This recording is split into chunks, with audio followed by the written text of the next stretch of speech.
Started out on live, man, that was the play. Streaming every night, building up the sway. But as the site faded, I had to find my way. Now I'm hopping platforms, surfing through the fray. Got my crew behind me, yeah, we call them givers. Chillin' IRL, catching all the rivers. Farkle in the chat, bringing loss to the grind. Talking crypto games while we sipping Jack Fine. Gives a minute, yeah, we take our time. Living in the moment, the life's subtle wine.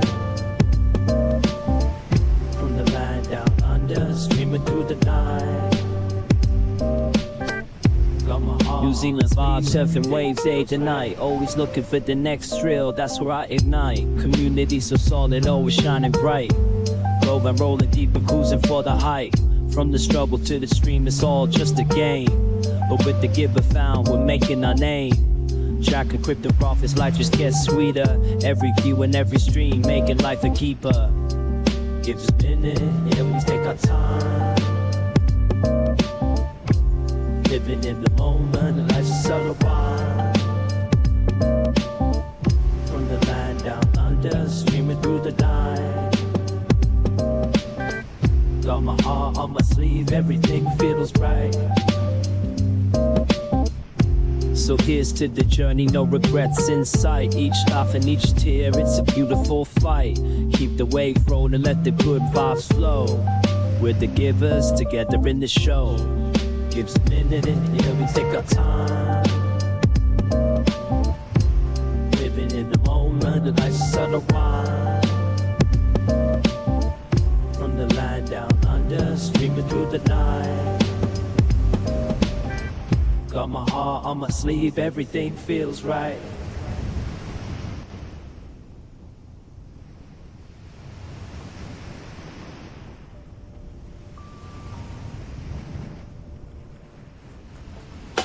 Flip the script, it's how we play a game. First odds and next time, chasing fame. With the year behind me, changing scenes. So through the internet, living out the dream. Got my acoustic strum, curing and chill, far cracking jokes. Go stop the thrill, in the land of Kiwis, we ride the waves. Our most streams phone, no better days. Gives a minute, yeah, we take our time. Living in the moment, the life's a subtle rhyme.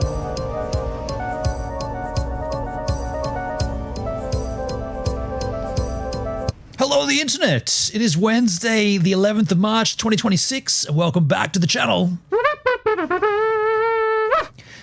The RØDECaster Video Core was released today. I saw this come across my feed, and there's a few questions I have about this product, and I thought, let's do a live stream where we look into it and we sort of make our own conclusion about what this product is and whether it's going to be something that I need. I personally don't think I need it, but then again, when a new product comes out, you often look at it and go, how could I use this? Could I use this? Should I use this? How could I spend more money when I don't really need to? So interestingly, this product, and if we take a quick squeaky little look at it here, we'll zoom that in so that it's larger. Where's my mouse? Here it is. This is it here. But what I see, which first thing that piqued my interest, the description, our newest all-in-one console for video and audio production combines software-based control with groundbreaking RØDECaster sync functionality. So off the bat, if it's using software, why is there a hardware device?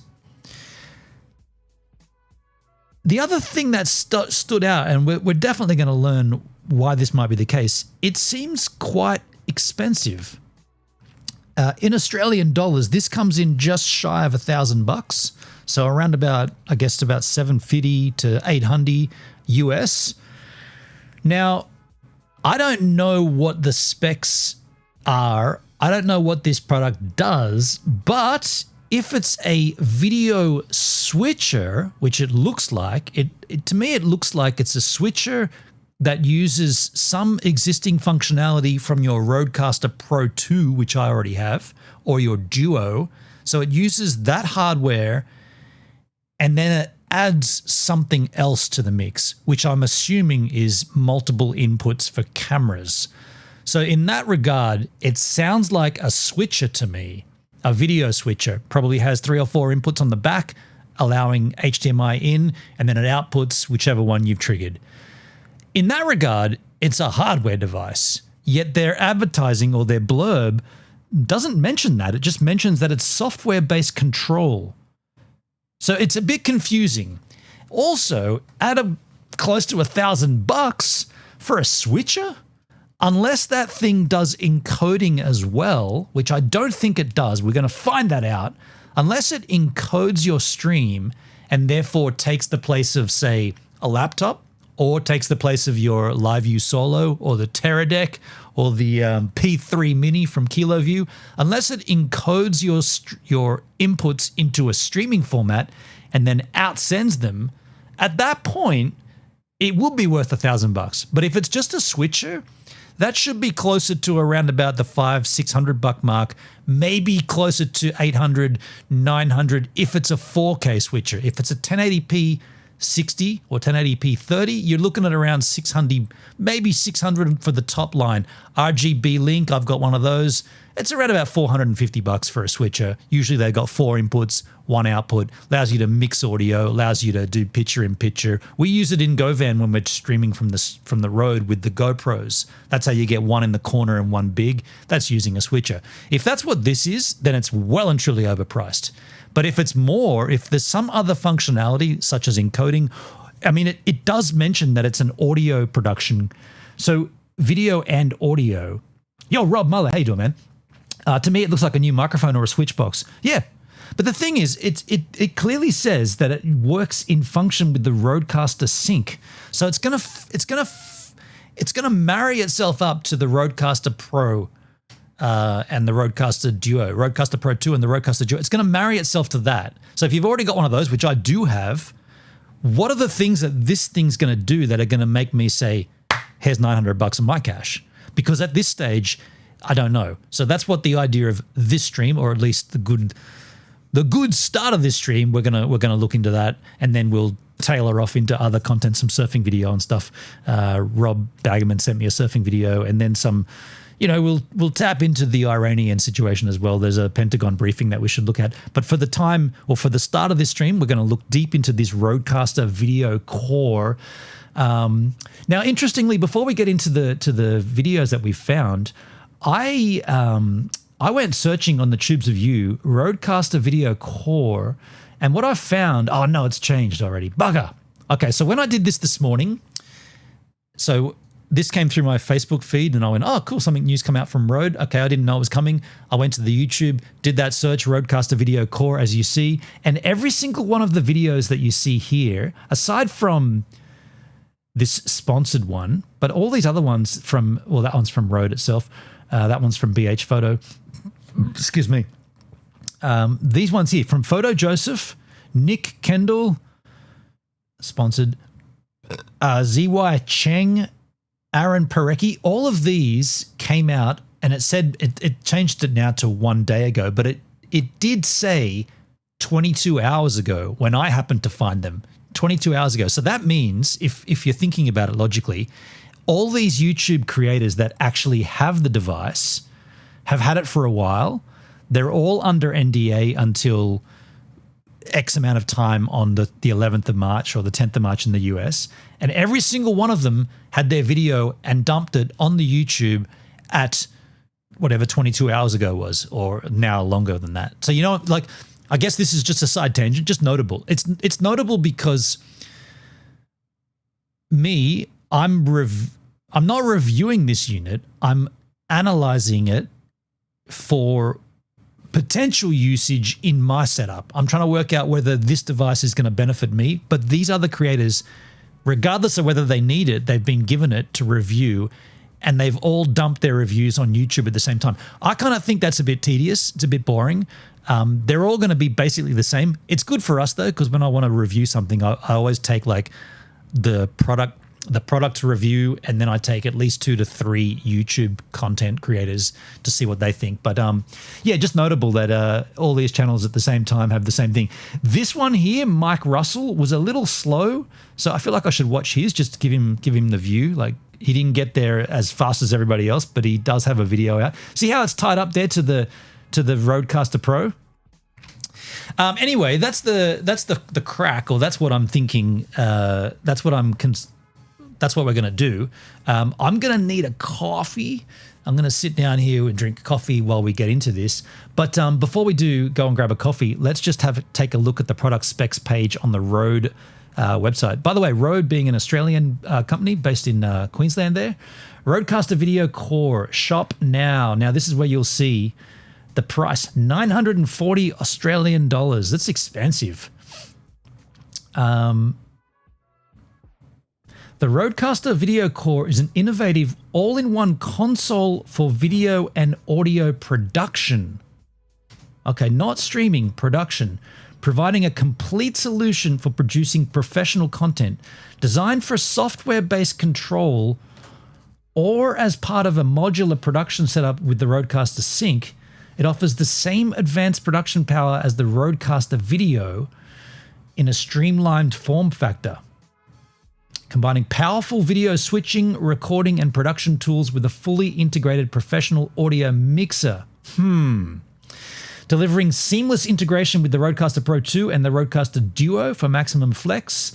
The RØDECaster Video Core ensures broadcast quality results for video podcast live streams. Maybe it does encode. Key features. Yo, Rob. What did you say there in the chat? They're in Brisbane. They are in true form. So key features, switch between up to 4 video sources and 5 customizable scenes. That's interesting. Okay, so there must be 4 inputs and 5 different scenes, like picture-in-picture and different layouts. High-performance octa-core CPU video and audio processor. 3 full HDMI, HD HDMI input. Only 3. The 4th one must be something else, like a USB-C or something. With auto frame rate conversion, that's good. And 1 configurable HDMI output for viewing for program. Okay. So it's only got 3 HDMI inputs. 2 flexible USB-C ports for connecting select video and audio devices. Okay. 2 studio-grade Nutric combo jacks with ultra-low noise, high-gain Revolution preamps. Pristine audio from XLR mics. Okay. So it's got microphone inputs. A powerful Aphex audio processing, including an EQ, compressor, noise. This is all good. Noise gate, high-pass filter, de-esser, and legendary oral. Okay, all these things are available in your RØDECaster Pro 2. Turn your RØDECaster Pro 2 or Geo into a modular production hub with the RØDECaster Sync, unlocking expand. So what does it actually do? Support for network cameras, including PTZ with 4 NDI inputs. Okay, Ethernet. Media playback. You can store stuff on it. That's interesting. So you can store preloaded content with keying and transitions. Okay, that's cool. So it's like an OBS, but it doesn't encode.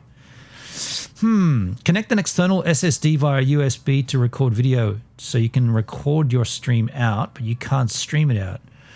You can remote access, user assignable graphics, media, combine custom scene building. Okay. So basically it's OBS, but it's a hardware device. Intelligent auto switching for seamless hands-free switching of video. Auto switching? Auto switching. That's weird. EDL export for DaVinci Resolve. Okay. Dual USB-C audio interface for simultaneous connection to 2 computers. 2 computers. Why would you need that? One could be the streaming computer, one could be the monitor. Okay. Stream directly to all platforms via Ethernet. Stream directly to all platforms via Ethernet. So it pumps out the full uncompressed signal, or it's encoding, and record directly to an external USB storage device, including isolated ISO recording. That's cool. Or isolated ISO recordings. That's handy for those that need production like that. Who did that on DLive? I'm up on DLive and I don't see you that. Funny Daisy with the follow. Yo, Funny, thanks for the follow, Funskis. So there is streaming. Interesting.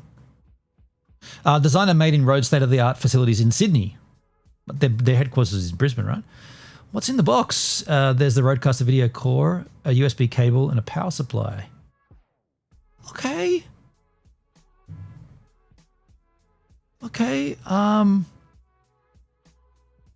Okay, so I'm a little confused. If I understand correctly, it's a hardware encoding device that you could use without a RØDECaster Pro 2. You could have it standalone, and you could also use it without a laptop because it's going to pull in your video sources, and then it's going to output a compressed video feed via Ethernet, which then you can then patch into a stream encoder. There doesn't seem to be any encoding going on the device. It's leaving that. So it's sending out your signal down the Ethernet pipe, and then you've got to encode that into some format, H.264 or whatever, to stream. So essentially, it's a switcher on roids, if I understand correctly. Now, of course, we're going to watch these videos, so that'll teach us more.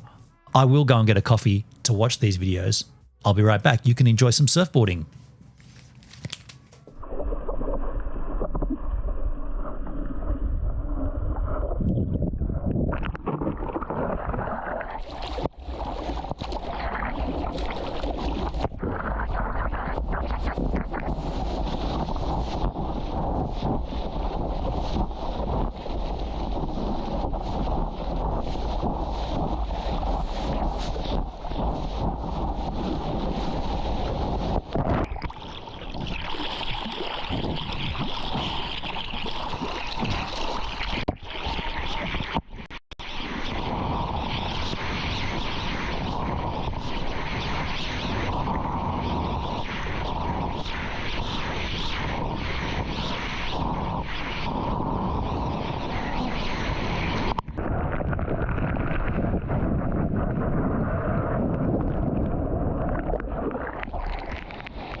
Welcome to the first day of autumn, March 1, 2026, the fall.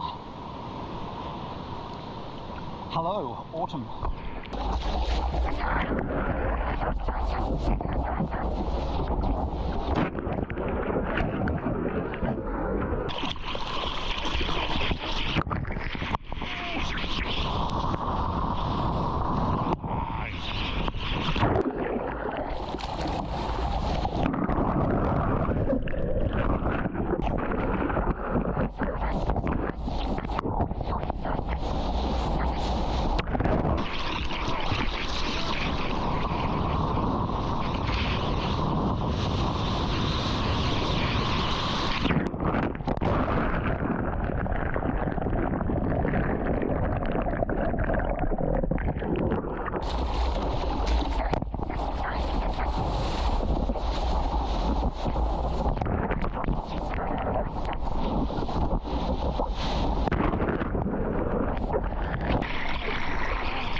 All right. Coffee obtained, and let's move back in and back on to talking about the RØDECaster Video Core. Just to refresh ourselves in case we've forgotten, I feel like this device might not be something that I need, given that I have OBS, and most streamers that are, room-based, like desk streamers, they already have an encoder of sorts. They already have, like a laptop or a desktop or a Mac Mini or something that they encode their stream in, and they bring in their audio, their video sources, and that's how they mix stuff together. That's what I do. That's what most people do.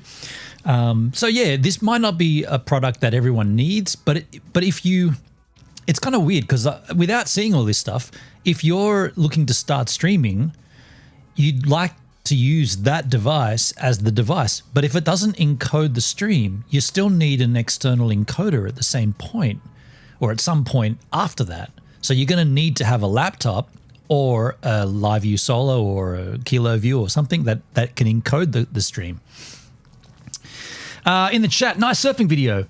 Thanks, Rob. Don't forget to like the stream. Flesky, scroll up, dumb comments. Oh, yeah. Just ignore them, dude. Ignore those trolls. How you doing, man? So with that in mind, this is the video from RØDE itself. There's two videos from RØDE. There's introducing, and then there's everything you need to know about the RØDECaster Video Core. These two videos dumped at the same time. So it's had 3.5K views.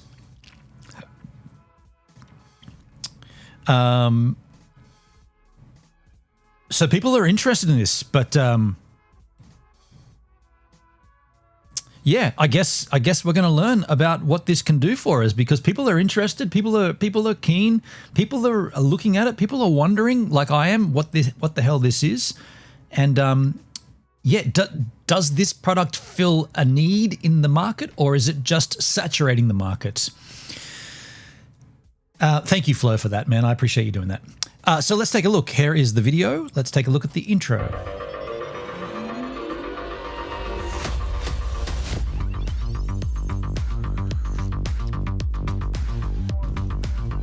Looks kind of small.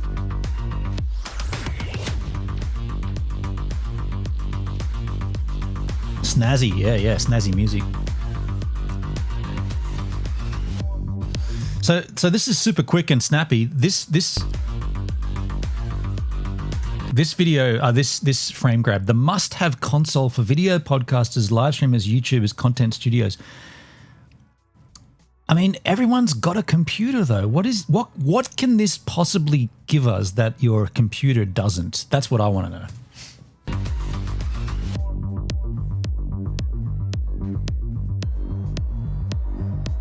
Just add video. I mean, you could argue, and I guess the argument from RØDE would be, well, a lot of low-powered laptops and lousier machines can't bring in many video sources, right? They don't have that facility to bring the video into the laptop. Now, I've got a 5-monitor setup here with, TS3, CalDigit TS4, and a Magewell capture card and Camlink 4Ks and whatnot. So I've already got that stuff covered. But if you don't have that, that's where this will come in handy, I'm assuming. If it could encode as well, it would take away the whole idea of a laptop. Unless it's on the go, it doesn't make much sense. I mean, on the go, it's an interesting idea, having that facility to bring in, all those inputs and different cameras and different XLR inputs, and it makes sense, but they just need to have the encoder in there as well. I guess it could work for gamers who like to use their main PC fully for gaming. Yeah. Okay, well, look, this is the video from RØDE. Everything you need to know about it. Let's learn. I don't think it encodes. I know it outputs over the Ethernet. Wow, what's going on with this? Hey guys, Hey. Matt here. Hey, Matt. I'm thrilled to be the one to tell you the RØDECaster family has officially grown. For years, the RØDECaster series has been the go-to for creators who want studio quality results without the studio complexity. Beginning with our audio-first consoles, the RØDECaster Pro, the next-generation RØDECaster Pro 2, and the streamlined RØDECaster Duo, we helped define the podcasting revolution by making professional audio accessible to everyone. It's true. Then It's true. They have done they've gone leaps and bounds for that. creators began taking the next step, incorporating video into their podcasts and building workflows where visuals became just as important as sound. We bridged that gap, first with the flagship RØDECaster Video, followed by the compact powerhouse, the RØDECaster Video S. And today, we're introducing a new solution for creators who want to add professional video to their production without rebuilding the way they work. Introducing the RØDECaster Video Core. Anything that looks that cool is way too expensive for me, for sure. Flowski, the sad news is this is close to 1,000 Australian dollars, so around about 750 to 800 US. Yeah, it's expensive for something that doesn't appear to encode your stream. It essentially, from what I can gather, it's a switcher. It's a switcher that adds a little bit more functionality in the sense that it gives you XLR inputs, but a lot of switches give you mic inputs that you can daisy chain, you know, your 3.5 mils and stuff. That's what it looks like to me, but I might have got it wrong. The latest in our celebrated range of all-in-one video and audio production consoles. Not only ideal for creators, streamers, and other video professionals looking for software-based control over their production, it's also the perfect tool for podcasters. It's weird how they mention software control. It's a hardware device, but they're talking about software control. Software control can come from your laptop. That's a physical hardware device. That would be a hardware controller. I'm not too sure why they're muddying that term a little. Looking for software-based control over their production, it's also the perfect tool for podcasters looking to step up their game with video. How? Yeah, maybe you can go into a router. Yeah, it bumps out, from what I understand, it bumps out the signal from whatever you give it, whatever the inputs and the setup that you choose, it bumps that out over the Ethernet or via the Type-C output or via the HDMI output, which would give you like a profile that you can monitor whatever's coming out. You can monitor it on a monitor so you can verify what's happening. It seems rad, but to me, it really just lacks that encode function. If it had the encoder functionality and you could just, you know, plug in a couple of dongles, a couple of, you know, USB dongles to modems and maybe an Ethernet port, and then you could just stream from it, that would basically be killing the A10 Mini. But then again, those products like the A10 Minis, they do all this stuff. I guess that they're just missing the XLR inputs. Is that like, this is a strange one. I don't really know where this fits in, but we'll see. One of the biggest workflow upgrades we have ever built into the RØDECaster ecosystem, RØDECaster Sync, a groundbreaking new feature linking the RØDECaster Video Core and audio consoles. Together, they create the most... So RØDECaster Sync is the software that connects the two devices. The two devices, the one I've got, the RØDECaster Pro 2, and this new one. So Sync is the software. So essentially... I mean, if it has, okay, look, let's think about this. If this device has an API that Stream Deck can jump into, and therefore you can control the inputs via a Stream Deck, you're basically offloading all the heavy lifting from multiple camera inputs into this device and then feeding it back into your laptop. So in a sense, it would enable... This device would have been rad maybe before Apple Silicon. Before Apple introduced their system on a chip silicon, the M1, which I have, and now M5, before they did all that, you could definitely engage this device and then take all the heavy lifting off of your laptop into a separate device and then send it back in. But if you could control it via the Stream Deck, you could essentially have what I've got here, a 5-monitor setup, but it's not being controlled by your laptop. It's being controlled by a hardware device, which they're oddly enough referring to as software. So it feels like now that we have Apple Silicon, this device might not be as worthy because even the base levels of those M1s and even the base level M4 and M5, they're so powerful they can handle 3 inputs, right? Which is what that has, 3 inputs. But I'm intrigued by it. Like, I mean, I'm I'm stoked on Rode doing this, but I'm just trying to see where it fits in.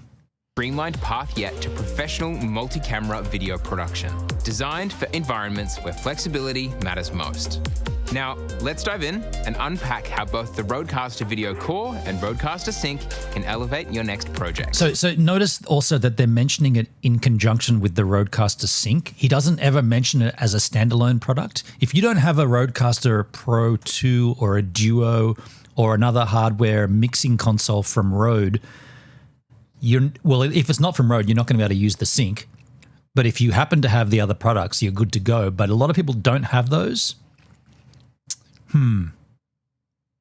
Okay, interesting.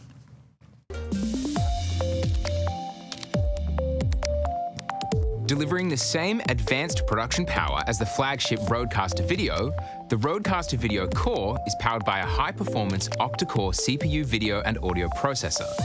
While the engine is the same, you've probably... What's that 5 on the front? Octa-core CPU video and audio processor. There's a number 5 on the front there. It's got a microphone with 5 next to it. Is that the 5th input? That's weird that that'd be on the front with the number 5. While the engine is the same, you've probably already noticed the major cosmetic difference. The RØDECaster Video Core is what's known as a headless production unit. Instead of a built-in touchscreen interface and front panel controls, it's designed to be fully controlled through the RØDECaster app. And the benefit of that is huge. It gives you the same switching, mixing, recording, streaming, and scene building capabilities, all in a streamlined, desktop-friendly form factor that integrates seamlessly into modern setups at an incredibly accessible price point. You can Okay, hold on. Okay, so to control it, you need to use the RØDECaster software, which is fine. Is that software controllable by APIs and the Stream Deck? Because the way that he's talking about this is we're trying to outrun OBS. We're trying to bypass OBS. It's kind of weird.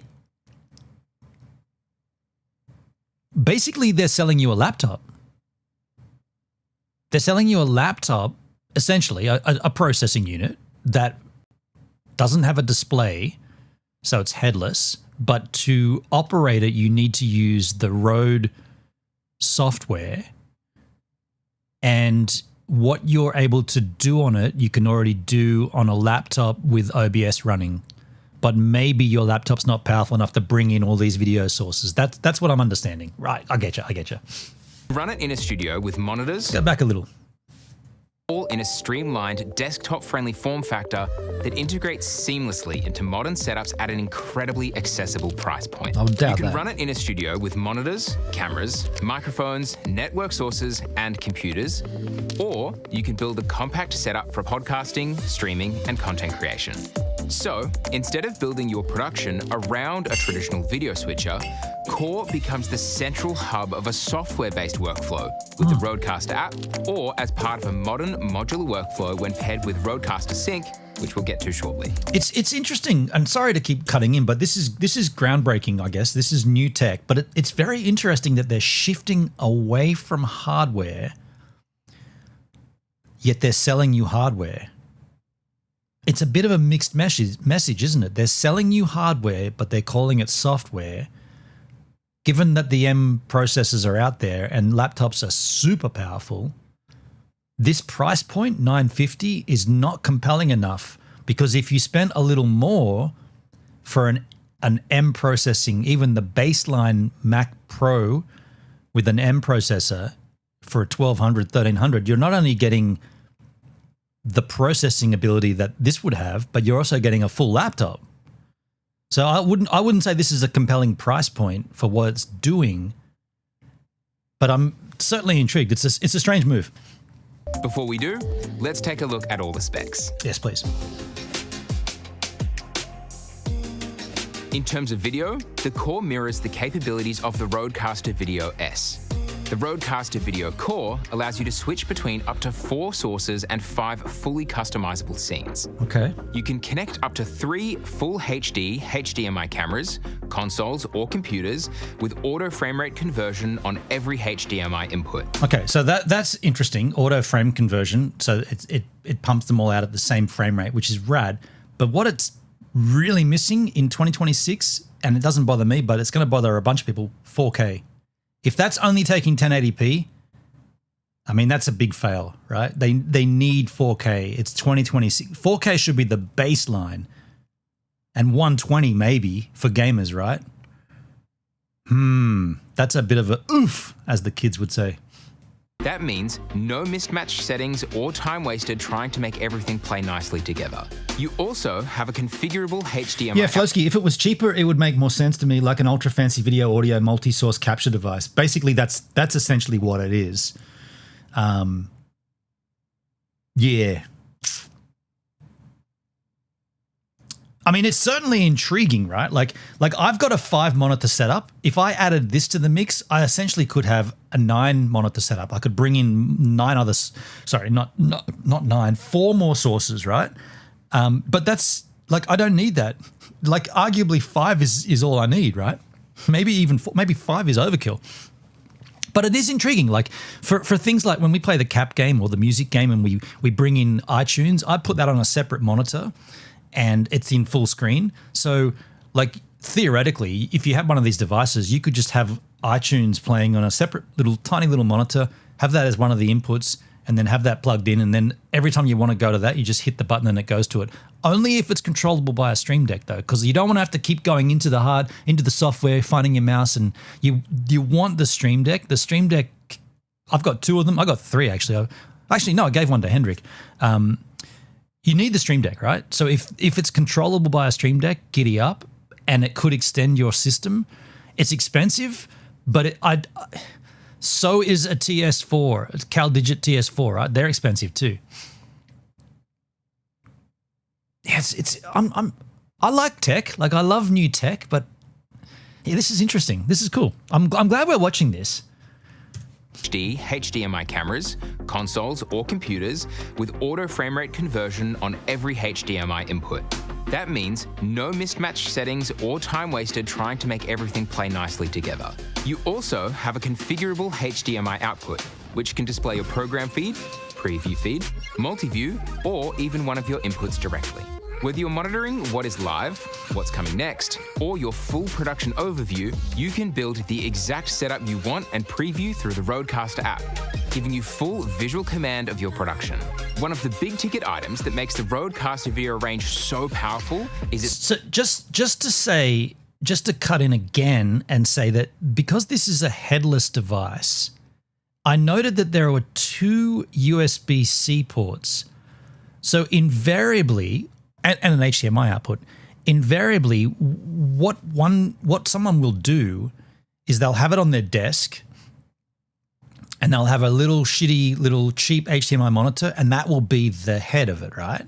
So they're not shipping it with all these things that they're not doing. They could have brought the price down, I imagine, because if they put a little LCD panel on it that you could then at least get a visual of what you're outputting, that'd be fine. But they haven't. Instead, they've given you the output option to add your own, which is interesting and nice. But for $950, you think there'd be a little panel, like even just a little old school HDMI, like a little, I don't know, like a cheap ass one. Scene-based workflow, and Core keeps that exact same concept. You can build up to 5 scenes, each with multiple layers of video, graphics, and media, then switch between them instantly. That means you can create a wide shot, a close-up, a split screen, picture-in-picture, or any custom layout you want, then move between them in real time. And you can do it with the same smooth, professional transitions that make every production feel more polished. Fades, dips, wipes, and fully customizable transition timing, adding instant polish every time you switch. So sorry, Rode, but you can do that with any switcher, just saying. So 2 headphone outputs, 2 XLR and Audio line is ins. never an afterthought with Rode products, and the Core is no exception, doubling as a complete professional audio production studio. On the back, you have 2 studio-grade Neutrik combo jacks with ultra-low noise, high-gain Revolution preamps, giving you the flexibility to connect professional XLR microphones, instruments, or line sources and capture audio in stunning detail. And just like the rest of the RØDECaster range, every channel features advanced Aphex audio processing, EQ. Those processings, they're on the RØDECaster. I'm using them now to make my voice sound more nicer. They're amazing. I'm not going to lie. Having the compression, this one that they've got on screen, the compression, having that alone is like the compression in OBS. You don't need to touch it. You send it from the RØDECaster Pro 2, compress it, and it goes into OBS, and it's perfect. It's so good. It's such a good, like I can't speak highly enough about their post-processing effects. It's amazing. Compression, noise gate, high pass filter, Noise gate, yeah. de-esser, and the legendary aural exciter, big bottom, and compeller. They're all the effects. same. This gives you So the interesting thing there is those are all the same that you get on the RØDECaster Pro and the Duo. So if you don't happen to have a Duo or a Pro 2, you're still getting those cool additions to your mic input. However, you can't monitor them unless you hook up a monitor to it. Okay. tools to craft a finished live or studio sound without needing extra gear or complex software. And the RØDECaster Video Core can mix up to 9 channels of audio at once. So, whether you're building a simple 2-mic podcast setup or a more complex studio workflow with multiple sources, it can handle it all. Yeah, see, there's the two outputs to computer and 1 HDMI output. Now, there's a USB-A. Is that just an output? Power, I guess. And then what are those 2 other mics on the 4? USB-C, that's the mic. Interesting. And then there's a 5 on the front. Why would there be a mic on the front then? Interesting. Now, one of the biggest advantages of the RØDECaster Video Core is how versatile it is when it comes to modern connectivity. In addition to HDMI, it features 2 flexible USB-C ports, including USB 4 on the back for connecting select video and audio devices, and USB 5 on the front for audio devices. Okay, so that's USB 5. Okay. So you could connect a USB-C camera to that. So that gets you your 5th or your 4th. It is interesting that there's only 3 HDMI inputs. Most switches at a minimum are 4 or 2, right? But 3 is weird. 3 is weird. I do like how they're vertical though. Vertical's better than horizontal. It features 2 flexible USB-C ports, including USB 4 on the back for connecting select video and audio devices, and USB 5 on the front for audio devices. That includes UVC video sources like webcams. I'm muted? Netskis? Muted? No. Capture cards, or other USB. No. I've been live for 49 minutes, and if you think I'm muted, you got troubles, dude. It's on you. It's at your end, man. It's not me. Thank you for frightening me, though. I can hear. Thanks, Flo. Yeah, I haven't done anything different. So if I'm muted, then this is what it would say.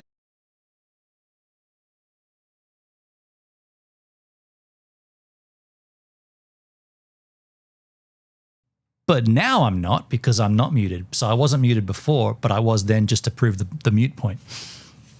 DLive went off. Am I off DLive? Let me check. Yeah, DLive is off, folks. They killed it on the DLive machine. That's happened enough times. I'll kill it and start it again on DLive. I'm killing it on DLive and I'm restarting it. I can hear you on Beam. Yeah, cool. When you say muted, Netskis, you've got to be clearer about what you're saying, because muted means no audio, but you should have just said DLive is out. Because muted does not mean what you said it does. I've been bumped off DLive, and now I'll turn it back on, and we'll just wait a few seconds, and then DLive will restart, and you can verify that it's up, even though, just be aware that muting does not mean muting is different to knocking me off. Is something wrong with DLive? Maybe something's wrong with DLive. I restarted it. And I'm back up there on DLive now. Okay, cool. All good. All right. Who did that on DLive? Who did that? Neskis with the host. Thank you, Neskis. Let's continue on. Where were we over here before we got munted? Cameras and support for Rode Now, USB hang on. microphones. We missed all that. So he was talking about the front-facing USB 5. On the front for audio devices. That includes UVC video sources like webcams, capture cards, or other USB cameras, and support for Rode USB microphones. Yeah. It can even connect to other RØDECaster devices. More on that very soon. The RØDECaster Video Core also supports network cameras with up to 4 NDI inputs and 1 NDI output via Ethernet. This means you're no longer tied to the limitations of traditional HDMI workflows, unlocking the use of iPhones with the Rode Capture app, PTZ cameras, and any other input sources that can send a network video feed. That's pretty cool. So this is now the sync software, I'm assuming.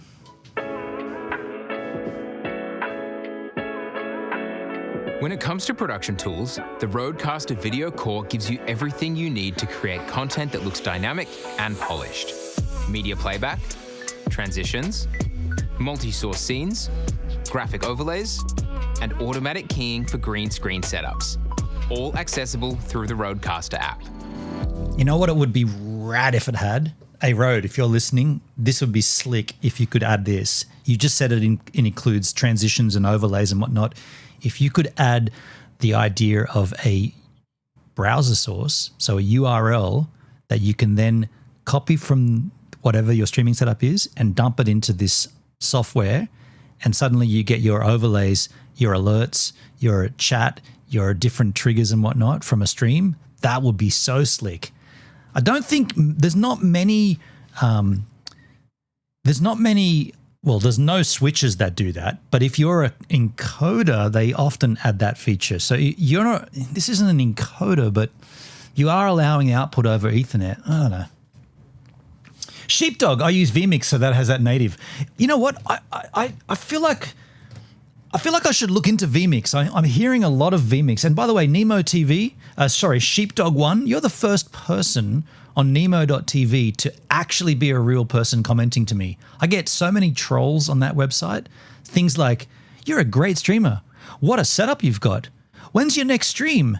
Can we play games together? How often are you live? All these phony comments, but you obviously are watching to be able to comment about the content and say vMix. You know, I've had people say to me while I'm streaming, they've said, when do you go live next? I'm like, dude, that's obviously a troll, right? It's a bot. I am live, but I appreciate that. vMix, I'm gonna look into vMix. I've used it for many years, many robots. We do online safety. You do online safety? Are you staff at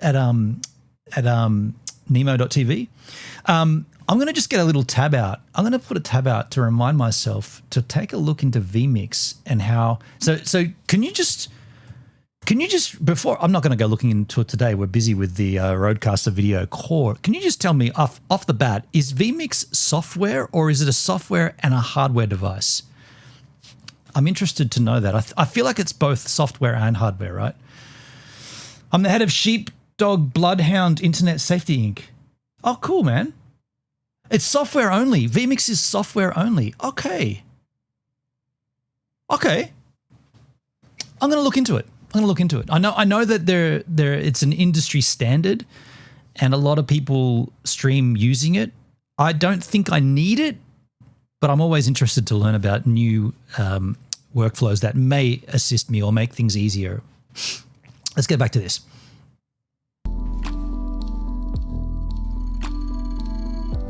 Now, let's talk about recording and streaming. Okay, this will be interesting. Because the RØDECaster Video Core is built for creators who want maximum flexibility, you can stream directly to all major platforms via Ethernet or record directly to an external USB storage device or SSD, so you can go Whoa. This is an encoder? This is encoding the stream? I haven't heard the word encode once yet. Can integrate hardware and voice meter, potato, and more for okay, cool. This might have just answered. Okay, I might have to stand corrected here. If this is a stream encoder as well, they've buried the lead on this. The way they're selling it or the way they're advertising it is it's just a mixer. But if this is an encoder as well, I mean, it makes sense, right? It's mixing everything together. It's bringing all the sources together. Why wouldn't it encode it and provide it, you know, H.264 or whatever to go out to the stream? It sounds like it does, though. They've definitely buried that. That's not. I didn't see that on the specs. Let's hear about this. And streaming. Because the RØDECaster Video Core is built for creators who want maximum flexibility, you can stream directly to all major platforms via Ethernet or record directly to an external USB storage device or SSD, so you can go live, record for later, or do both at the same time. Okay. And if you want true professional post-production flexibility, you can record isolated video sources, also known as ISO recording. That's cool if you're streaming it and then also going to pump out a podcast after it and you want the individual tracks. But I noticed the codecs there, H.264 and 265. Okay. Dude, so does it allow you to chuck in an RTMP server and off you go? Is that how, or it just feeds it direct? Oh, interesting. Does it just feed it directly out of the Ethernet? I hope. Oh, you know what? I can already see what's going on here. So it sends the signal, it encodes the signal, and then it sends it out the Ethernet port. But because it's headless, you still need to run their software to choose the RTMP server and punch in your passwords and everything. So you're still going to need a laptop or a streaming device to punch all that info. What's the price point? Yeah, Sheepdog, that's the bad thing. It's expensive. I don't know if you're in the States or in Australia, it's $950, which is around about $750 to $800 US, maybe a little bit cheaper. You're in Canada, so okay, factor that in. Yeah, it's about $700. But and it's headless, so you're gonna have to have the software running on a device that you can plug into it. I think it's kind of missing the point. That's a shame. The headless part doesn't seem like a selling point to me. It just means you got to have a PC, laptop, whatever. Yeah. Or at the very minimum, have that set up originally, like before you go out into the field with it. But then again, you still got to pump it somewhere, right? It's still got to go somewhere. Like this, you got no network connectivity aside from the Ethernet. You're not going to be able to plug in, I guess we haven't found that out. Can you plug a Starlink into that? See, that's the thing. The Ethernet port outputs your content, but you can also use it for a signal, right? An input, right? Ethernet. You can plug your Starlink into it, but then you still need it. You wouldn't be able to control the scenes and stuff. You'd have to just know. Yeah, and if it's, see, that's the thing. Like, is the software? It's okay. It's such a strange device because you want to take it in the field. Like I want to think about using it for an IRL stream, but then you need a computer with it. Yeah, it's weird, man. Very strange product. Record isolated video sources, also known as ISO recording. That means every camera angle is captured as its own file alongside your program feed. You can also record multi-track audio, capturing each audio source separately, meaning when you get into the edit, you have complete control. Yes, so most podcasting's hardwares and software do what he just said. So this is not unusual, but it is rad, but it's not unusual. And for creators who want to move even faster, the entire RØDECaster video range now supports NLE timeline export. That means you can capture all your cameras, media, overlays, switches, and timings in an EDL or edit decision list, import this file into DaVinci Resolve, and your entire production will be automatically rebuilt on the timeline. A huge workflow win. That's handy. Man, I gotta say, you did not talk enough about the streaming features. Like that's a fail, man. I want to know about how do you set up streaming on it? I guess the next videos we watch, hopefully we'll talk about that. Now, at this point, the RØDECaster Video Core is already an incredible broadcast-grade production tool. But what really makes this launch special is what it unlocks in your workflow. This is where RØDECaster Sync comes in.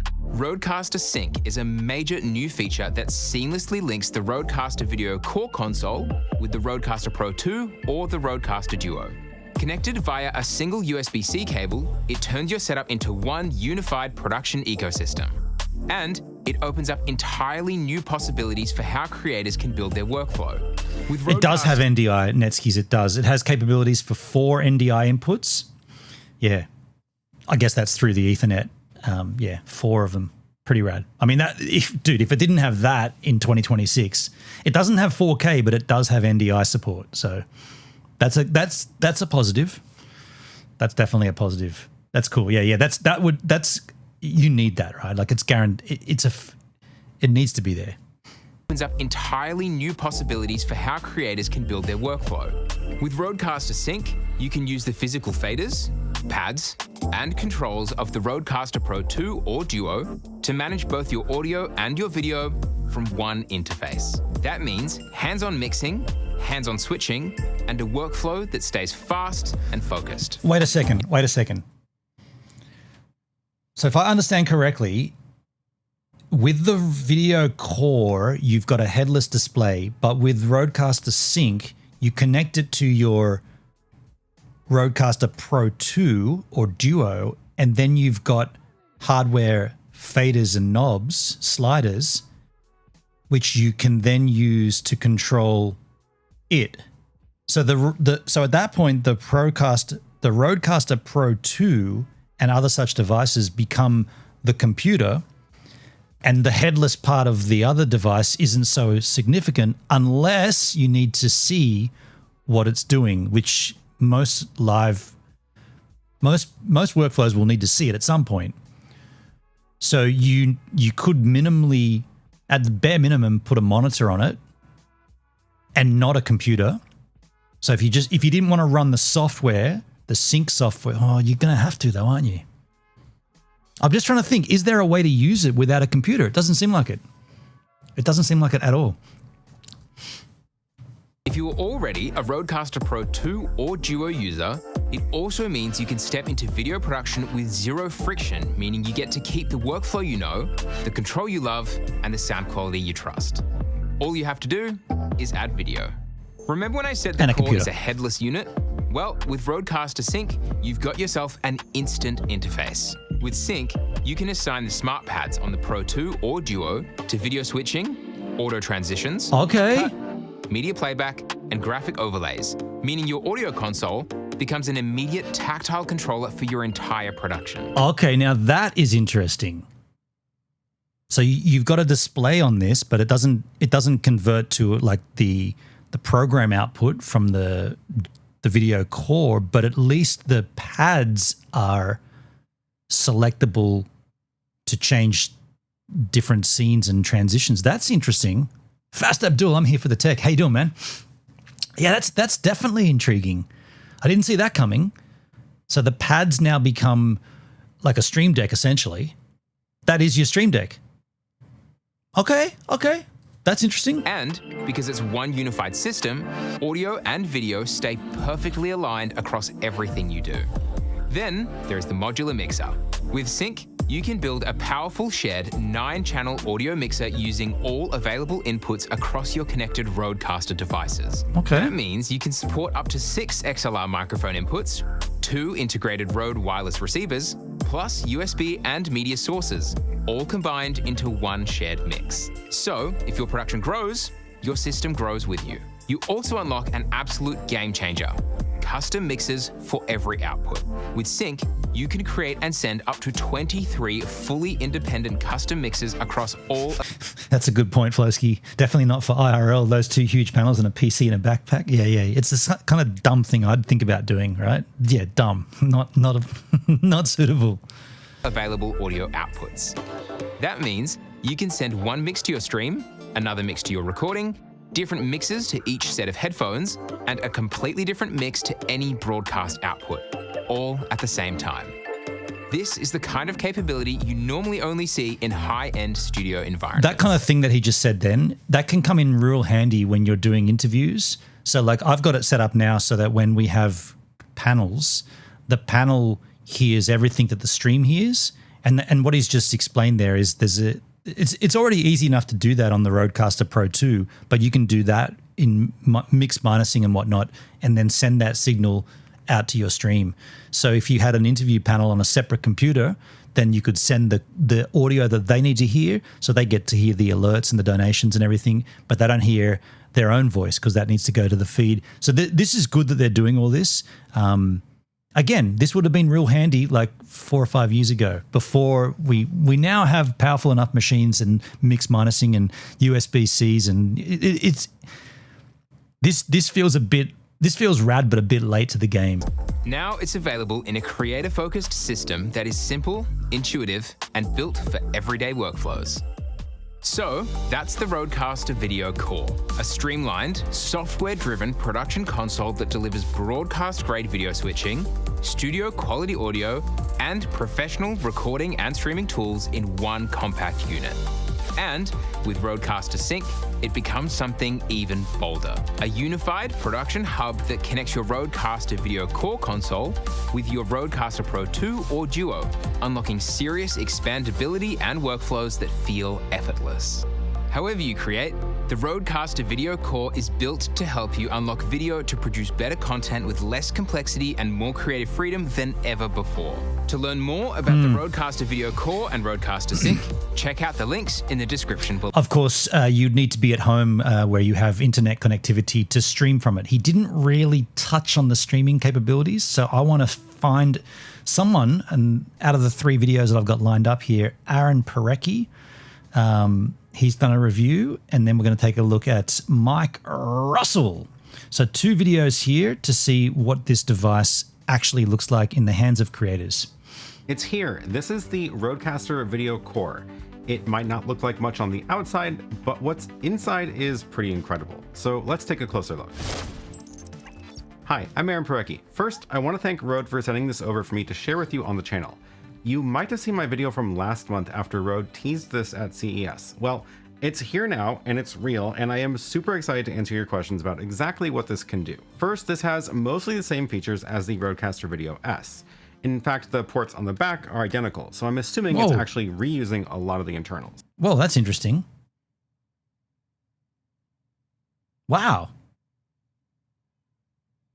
That's identical, literally identical. I mean, so is the MacBook Pro chassis for the last 5 iterations, but there you go. So like the RØDECaster Video S, this has 3 HDMI inputs. It has these USB ports, 2 XLR combo jacks, 1 HDMI output, 2 headphone jacks, a network jack, and of course the power. It can also support 4 NDI sources from the network. Once you turn it on, you'll also see that it has 4 video channels. He's turned it on, but he hasn't mentioned that he has to have it plugged into something, because you don't see anything when you turn it on. So what are we looking at there? That's the program output. You got the mixing down the side there. Combo, HDMI, video, cloud, sounds, USB 1. There is a streaming feature. There is a streaming graphic right there. Sheepdog, YOLO Box has mobile devices that encode and can use a cellular upload. That's exactly what I think this is missing. There doesn't appear to be any bonding or any ability to add like a 4G connection, and they didn't, in the Rode actual official video, they didn't even really touch on that. They just said you can stream from it, but they didn't explain how, because if it's headless, you're going to need to punch in an RTMP server and details of that, and like an encode rate and a bit rate. And if that's not there, then it's a fail, because you still need to do it at some point somewhere, right? So I don't know. Well, hopefully this guy explains it. Activate any 4 of the possible video inputs at a time. You can create 5 custom scenes, and you can have 5 video clips or graphics loaded, and you can also queue up 5 overlays. But why bother releasing a new version of the RØDECaster Video S without all the buttons on the top? Well, that's where things get super interesting. This really is meant to pair with the RØDECaster Pro or Duo. The idea is to add video capabilities to your existing RØDECaster audio podcast setup. So if you're already set up with a rig for audio podcasts with your mics and your headphones plugged into your audio mixer, but you want to start doing video podcasts too, this just became the easiest option by far. So to set this up, first make sure your RØDECaster Pro or Duo is running the latest firmware. Then take a Rode USB cable, connect it from the Pro or Duo's USB 1 port, and connect the other end to the core's USB 4 or 5. There's a port 4 on the back, and they actually added another USB port on the front, which is handy because it means you can still keep a webcam connected in the back if you want. Once you do that, it will detect the RØDECaster video, and it'll ask you to enable RØDECaster Sync. That's the name for the new feature that links these two devices. I'll go ahead and click confirm, and in a couple of seconds, it'll sync up, and it changes modes into a way that these are completely linked. Now, I'm gonna have to show you how this works so you can really grasp it. So let's first go into the software. So here I've got the RØDECaster app launched. Again, he didn't mention that involves having an output. So you've now got to have the output connected and you've got to have a monitor. There you go. And this is loaded into the RØDECaster Video Core, and I'm going to first go into the audio mixer. This is where you'll start to notice some things are pretty different now. Like you would in the RØDECaster Video or Video S, you can add your audio sources and create your live mix here and create a bunch of submixes for the different outputs as well. But now when I click on add new source, it gives me two options. I can either add new audio sources from the RØDECaster Video or from the RØDECaster Duo connected over USB. And this will actually let me bring in individual audio sources from that mixer into their own channels in the RØDECaster Video. So let's say I've already got my audio podcast set up in the RØDECaster Duo, and I am using two separate mics from Combo 1 and Combo 2. If I needed more microphones, I could also now plug in two XLR mics into the RØDECaster Video and bring those both in over here as well. And you might have noticed that it even includes the Call Me remote guest features, which is actually now a really interesting way to do remote guest video podcasts, minus the video feature, which we'll talk about in a separate video. So here, if I wanted to use wireless mics, I can bring those in from the RØDECaster Duo. I can use Bluetooth audio sources as well. Let's say I'm playing music from an MP3 player or something. The other thing I'm going to do here is take a look at the RØDECaster Duo. It is now showing me all of the audio sources I've selected in the RØDECaster Video app mapped to these faders. And the first four of them map to these physical faders. So let's go and make sure that the first four in the RØDECaster app are the ones I actually want to control with the faders. So let's say I'm not using the combo jack from the RØDECaster Video, but I am using the HDMI audio from a camera. This is actually the main camera I'm recording this with. We'll go ahead and drag the two XLR sources into the first four slots, and let's take the Bluetooth audio as well. And now, of course, if I go back and look at the RØDECaster Duo, you can see it's now actually mapped those into this list. That's pretty handy. Let's just go ahead and pair my phone here with the Bluetooth, and that way I can go ahead and play some music on here, and we'll get some audio levels into that audio channel. All right, so this is playing some music from Spotify, and I can see that I can, in fact, bring up the audio levels from that Bluetooth source with a fader. And remember, this is actually also showing up in the RØDECaster Video app, which means I can do things like map it to auto switching channels as well. So essentially, it just completely links the two devices, and everything is combined as if it were one device. YOLO Live, the YOLO Box Extreme, over $3,000, but all in one with 4K. You'll have to look that up. Yeah, I mean, I've seen those, and we've looked into those before as well. This just came out today, so that's why I'm kind of looking at it. I will say, man, like, I mean, for me anyway, this product is not necessary. It is certainly intriguing for those that want to add video to their podcasting, but for the bulk of my use and for most people, such like for people that are in a similar position as me that do live streaming from a desk, you know, with the setup of multiple monitors and a laptop and whatnot, I just don't think that this is it. There's nothing in this that's going to help me. Years ago, like I said, years ago for sure. But in terms of where we are now, and in terms of definitely the M1 and the M5 processors with the Apple machines, you've got the power you need. Like we have it all. So yeah, I think this is a little too late. That's my take on it. And if anyone that wants to buy this gear to get into videoing and podcasting, well, you can get the M5 and M4 processors on the cheapest laptops that are way more powerful right here, and then you got a whole laptop, like, for not much more than this, right? I mean, I haven't seen the new super cheap, what are they called? The Eco or what's the really cheap Apple laptop they just announced? Add an M5 processor to that, which they are, you got way more power than this, and you've got a full laptop. Yeah, most of ours are like that, although sometimes 4 to 8 cameras plus guests. If you're getting up to the 4 to 8 camera mark, I mean, I've only got a 3 camera setup, and when I do guests, I pull it in through Discord. But if you got that on in a studio with multiple cameras, sure, that could be, I mean, that definitely would be benefit, right? And in that case, that would be, yo, g'day, Jake, how you doing, man? In that case, that would be rad to have your existing, like, let's say I've got 3 cameras, right? Let's say I wanted to add another 4 or 5 cameras. Well, 4. You could add one of these video cores and then have that as that'd be an additional 1 camera, but it's actually additional 4 cameras. And then you could control it via the switching and whatnot. And then that would come in as a separate feed into your laptop. So sure, there's that, and that's great. Boy. Who did that? Excuse me, who did that? I reckon that was Jake Ost that did that. Yeah, Jake with the host. Thanks, man. Yeah, so that's how I'd see this being beneficial to someone. But then again, at a desk stream setup here, I don't really need more than the amount of cameras I've got right now. I mean, I've got the reverse angle and the above angle and the main angle. That's all you need, really. Like, anything more is like, do you want a foot angle? I don't know. Like, you don't need any more angles, right? So it's good, but I think it's a little late. For me anyway, it's a little too late. How you doing today? I'm doing well, Jake. I'm doing great, actually. How you doing? Let's continue. I said. So if I were to go into the auto switching feature and switch between He's two GP cameras, on the I desk. can She's not. link this channel, for example, to the Bluetooth audio, which will actually come from the RØDECaster Duo. And I might link this. We could have one to check earwax. Could have an earwax camera. I mean, you could get funky and put a camera in the fridge whenever I go to get a beer. Could put a camera in the bathroom whenever I go to take a slash. You don't want to see that, though, you know? Could have a webcam on the roof and just get the view of the ocean. Every now and then you could just cut to that. You know, soothing sounds of the ocean, that kind of thing.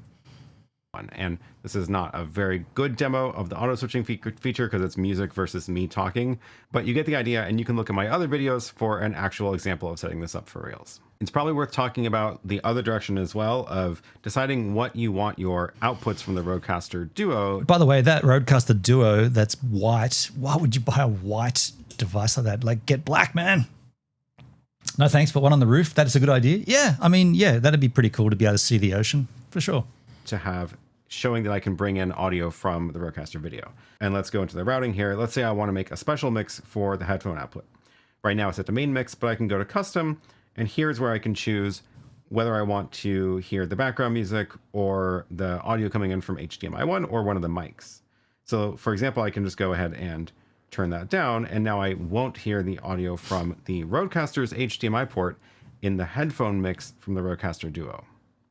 One of the other really smart things they did was they let us actually use the button pads on the RØDECaster Duo to switch video sources and other things in the RØDECaster video. So here you can see the multi-view. Oh, that's Sheepdog over there on Twitch. Thanks, man. Sheepdog Wang followed on the YouTube. Thank you, man. Thank you, Vermontcar. From the now this feature that he's about to talk about, the using the pads on the RØDECaster Pro 2 and the Duo, I've got them set up now for crazy sound effects.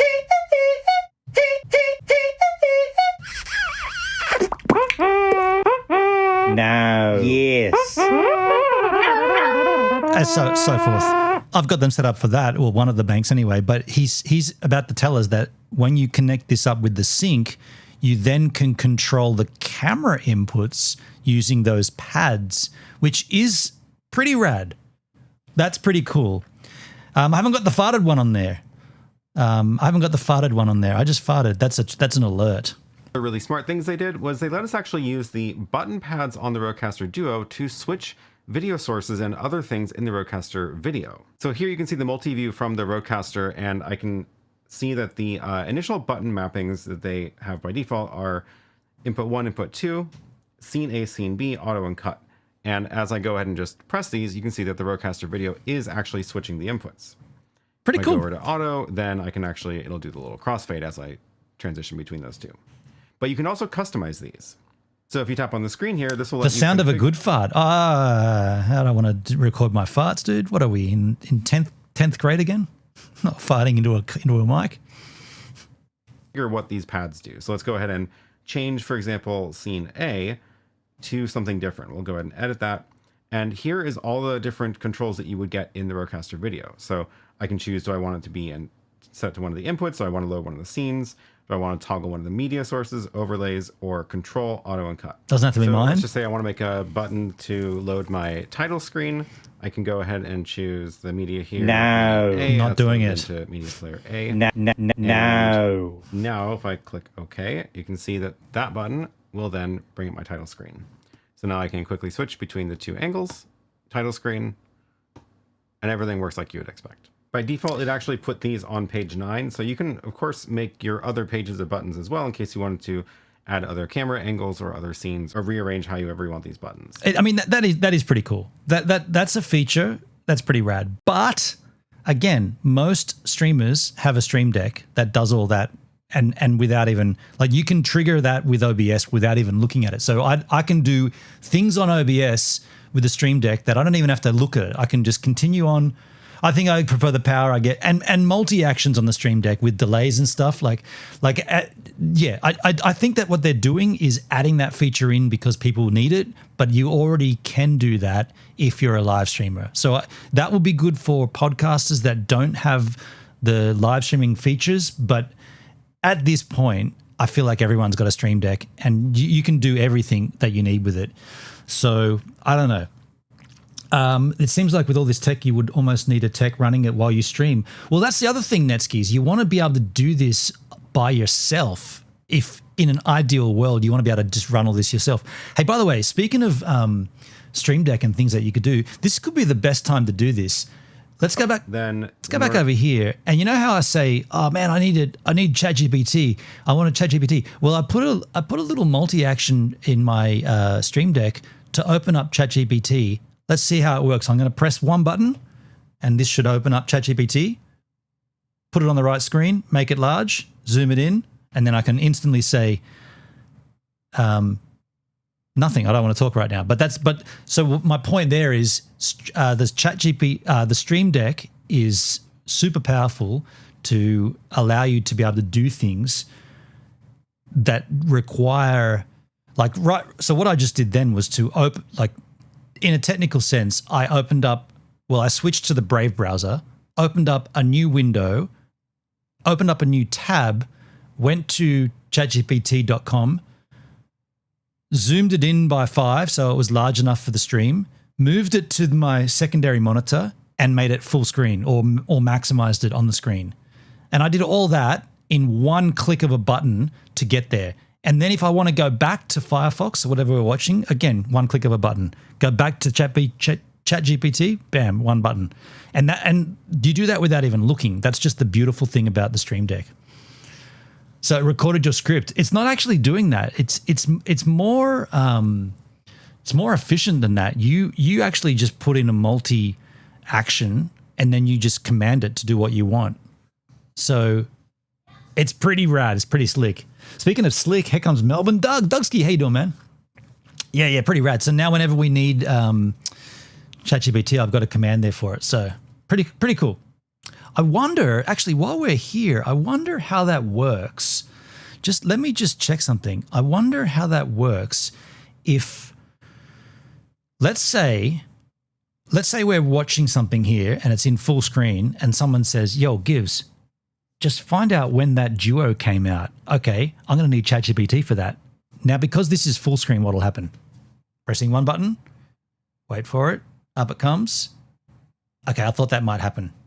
So I got to go back in and then I have to set up in my command, because what's happened is it's behind it, right? Like now if I click this and go out of full screen, it'll be behind it in full screen. Yeah, there it is.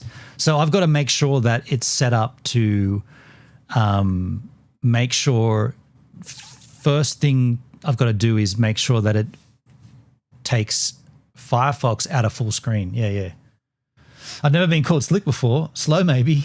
You're slick, man. You're slick. So let's go back over here and continue as we were. I really want to learn about the streaming feature. Go to the top layer. That's right. Yeah, Netskis. Yeah, move to the top layer. But because Firefox is full screen, it'll have to just F Firefox to get out of full screen. Because now if I press it, it'll come out and it'll put it in front and it will go full screen and zoom it in. Yeah, see? Yeah, because it needs to be it can't be, if Firefox is in front in full screen, it won't do it. That's cool. I get it. I like it. I like it a lot. Put that back, get back over here. Yeah, pretty cool. So those are features that you definitely cannot do with the, what's it called, Video Core, RØDECaster Video Core, and the commands. No, you cannot do that, but you can on a Stream Deck. To activate that, you would hold down the auto button for a couple seconds, and that's going to put it into auto switch mode. So as I talk, it's going to cut to me, and if I stop talking, it'll fall back to the second angle based on the music track that's being played. There it goes. So hopefully you're already getting an idea of how powerful this combo is. I think it's really smart for Rode to have launched the RØDECaster Video Core, which lets auto switching is interesting based upon which input's getting a feed of audio. That's an interesting concept. Lets you just add in video capabilities to your existing podcast setup. Of course, if you do want the more all-in-one compact kit that does audio and video, I would recommend getting the RØDECaster Video S because it has the buttons in the screen where this is more of a standalone device. But again, if you're already using the RØDECaster Duo or Pro for your audio, this is going to give you more capabilities and it'll be cheaper to add this on to your audio mixer. One thing I mentioned in my previous video was that the Video Core looks an awful lot like it's rack sized, but the specs actually showed that it was slightly larger than one rack unit. Well, now that I have it here, I can actually take a look. So this is a Blackmagic HyperDeck. This is a 1 rack unit high device. You can see that the front of this is actually ever so slightly taller than the body here, and this does actually fit in a rack. We can compare this to the RØDECaster Video Core. So the HyperDeck front plate, 44.2 millimeters. The RØDECaster Video Core, too big, is actually 44 exactly to the body, and if you include the little rubber feet, it's almost exactly 45. So does it fit? Looks like it's going to be awful close. I did have to take the rubber feet off to get it to fit, but it is a pretty darn good fit. And with that, I hope I was able to give you a sense of what you can do with the RØDECaster Video Core. I think this is a really... I really want to see the streaming feature. Let me just check the comments to see if anyone has mentioned streaming. Streaming. Command F. S-T-R-E-A-M-I-N-G. Streaming? Nope. S-T-R-E-M? Nope. No one mentioned streaming. So let's move on and take a look at this other review. This is from Mike Russell. I've been using the RØDECaster Video every single day for the past year. To make every video on this channel, it completely transformed my workflow. Bouncing? And I said at the time, this is the... Why are you bouncing like that? Are you purposely being more enthusiastic because it's a YouTube video? I've been using this device for the last year and I've got to make a video now and it's got to be energetic. This is the Mr. Beast crap, man. Get off. Don't do that shit. The future of content creation. Well, Rode just dropped something brand new. This is the RØDECaster Video Core. And honestly, for a lot of you, this might be even better than what I've got sitting in my studio. Let me show you why. Quick bit of context. For anyone new here, I'm Mike Russell from Music Radio Creative. I've been in audio production for nearly 30 years, and I run this channel plus Creator Magic, which just surpassed 190,000 subscribers, so it's doing pretty well. I switched from a really complicated setup about a year ago. I'm talking OBS, Elgato cam links, a big Mackie mixer, multiple software tools, all fighting each other, to just one simple RØDECaster video.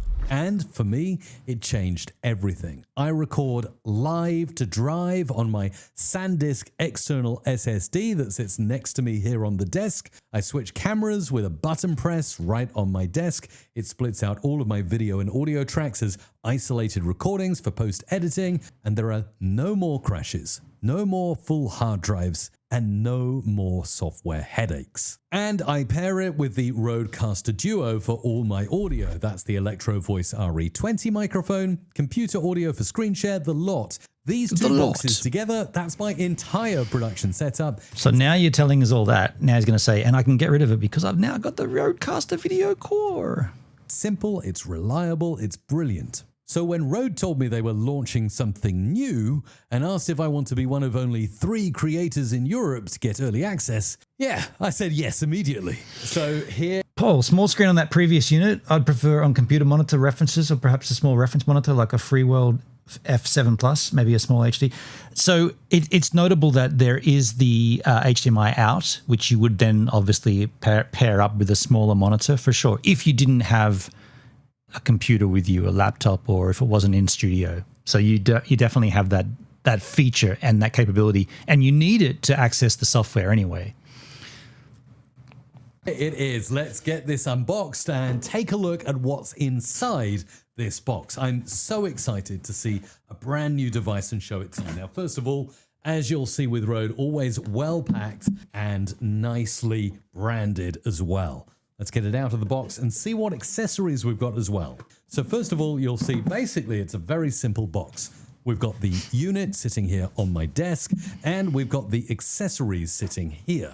So let's have a look at this. I think he's rushing and bouncing because he needs to go to the Thunderbox. He's being an effervescent YouTube creator. It's unfortunate that you got to do that, but they say that you should do it. I'd just rather be myself. Like, I don't know. First and foremost, I always like to know what I'm getting into. We've got a USB-C cable and adapter to plug in. We've got a nice European style plug here, and we've got one of those super fast USB-C cables to connect our RØDECaster Video Core. And now constipated creator that's all wrapped up and sealed here. Now, instructions are not generally included because Rode publishes all of those online, and that's perfectly okay. Inside this package, wow. Okay, this is the RØDECaster Video Core. And, well, notice a few things here. There's no touchscreen. There are no scene buttons to push, no input buttons, no faders. And a head wobble. The thing is actually completely clean, apart from one USB-C here and a little dial for headphone volume. I wonder what the difference between this and the Video S is, like the other video production model that's been out, the one that this is modeled off, the exact same chassis. I wonder what this, I mean, obviously it's the integration with the syncing software. That's by design. The Video Core is built to be controlled entirely from the RØDECaster app on your computer, or as part of a modular system using a brand new feature called RØDECaster Sync. More on that in a moment. And on the back, look at this. Wow. Oh my goodness me. You've got 3 HDMI inputs. Nope. One. That's nothing exciting, dude. That's the same. That is literally the exact same as the other one. HDMI output, Ethernet, USB-C for power, 4 USB ports for your computer connection, external storage, a secondary audio device, and webcams or Rode USB devices. Plus, I'm really pleased to see these. You have got 2 Nutric combo jacks for XLR. He looks like your brother from another mother. Do I look like him? I mean, kind of, I suppose. Kind of. 2 1/4-inch headphone jacks right here for your outputs and monitoring on any headphone of choice. It's compact, it's solid, and at $599, it sits right between the $499 Video S and my $1,199 original RØDECaster Video that I love. So here's what makes the Core fundamentally different. With my RØDECaster Video, I've got physical buttons I can press to switch cameras, trigger scenes, play media. It's like a mini production desk. The Video Core strips all of that away and puts everything into software. And honestly, for a lot of creators, especially solo creators like me, who are already sitting at a computer, this makes a lot I walked in and I thought it was an old video of me. App right here. What? Really? He looks like me to the point where you thought it was me when I was younger? I mean, I don't see that. Okay, fair enough. here, and it gives you a full scene builder. If I open this up, you'll see it loads my camera on my screen. This is really intuitive. I've also got over here an audio mixer. So you can see here I've plugged my RØDECaster Duo into USB 4 on the RØDECaster Video Core, and it pulls in the audio seamlessly. This is absolutely amazing. Plus, I can go into things like device configuration, and I always switch on ISO recording mode so I get a split out of all the tracks I'm making. And of course, because it connects over Ethernet or USB, the response is instant, so I can do anything I want, such as... I think he's about a foot shorter. So he looks exactly like me, but just a bit shorter, but you can't tell that because we're both sitting down. Thanks, Doug. I take back your slick comment, man. You're not slick any longer. You're a schmuck, not schlick. Sorry, bro. Yeah, just at first glance. I mean, I don't care. Like if people have said I look like other people before, it's not the first time I've looked like someone. I normally get Ryan Gosling. Let me show you. I've had Ryan Gosling. I've had Ryan Gosling. This guy. In certain images of him, I've had him. And I've had,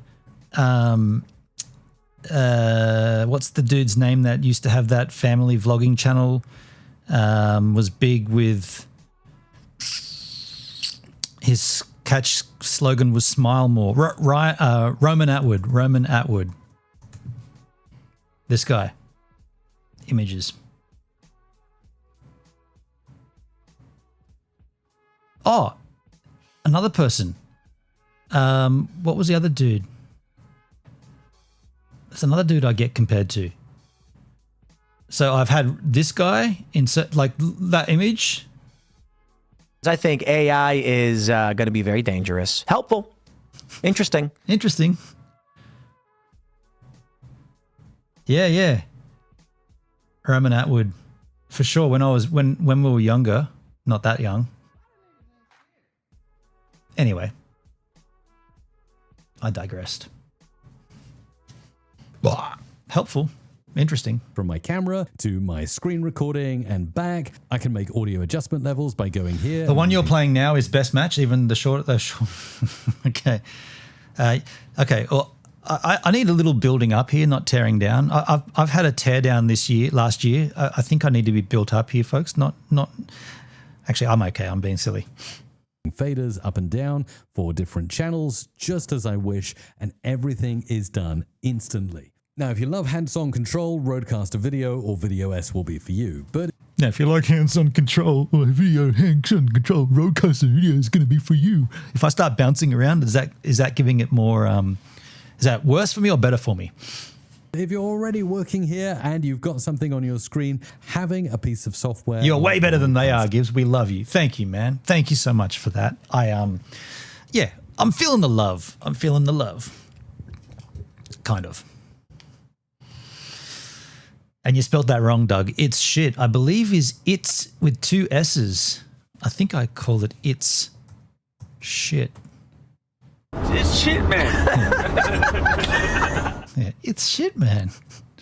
That may be the way to go. Maybe the way to go. Paying for something you don't need, and that's where the RØDECaster... Oh, we look nothing alike, dudes. This guy's got a wedding band on. I don't look anything like that. I'm so far from marriage that there's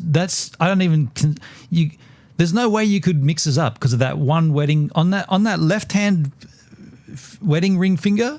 I don't have one of those, so there's no way you could never mix us up because I'm so far from being married. Video Core comes in and solves a problem. Shit, man. But here's where it gets really exciting. The killer feature this is RØDECaster reality. Now, this is a system level Exactly. This is reality.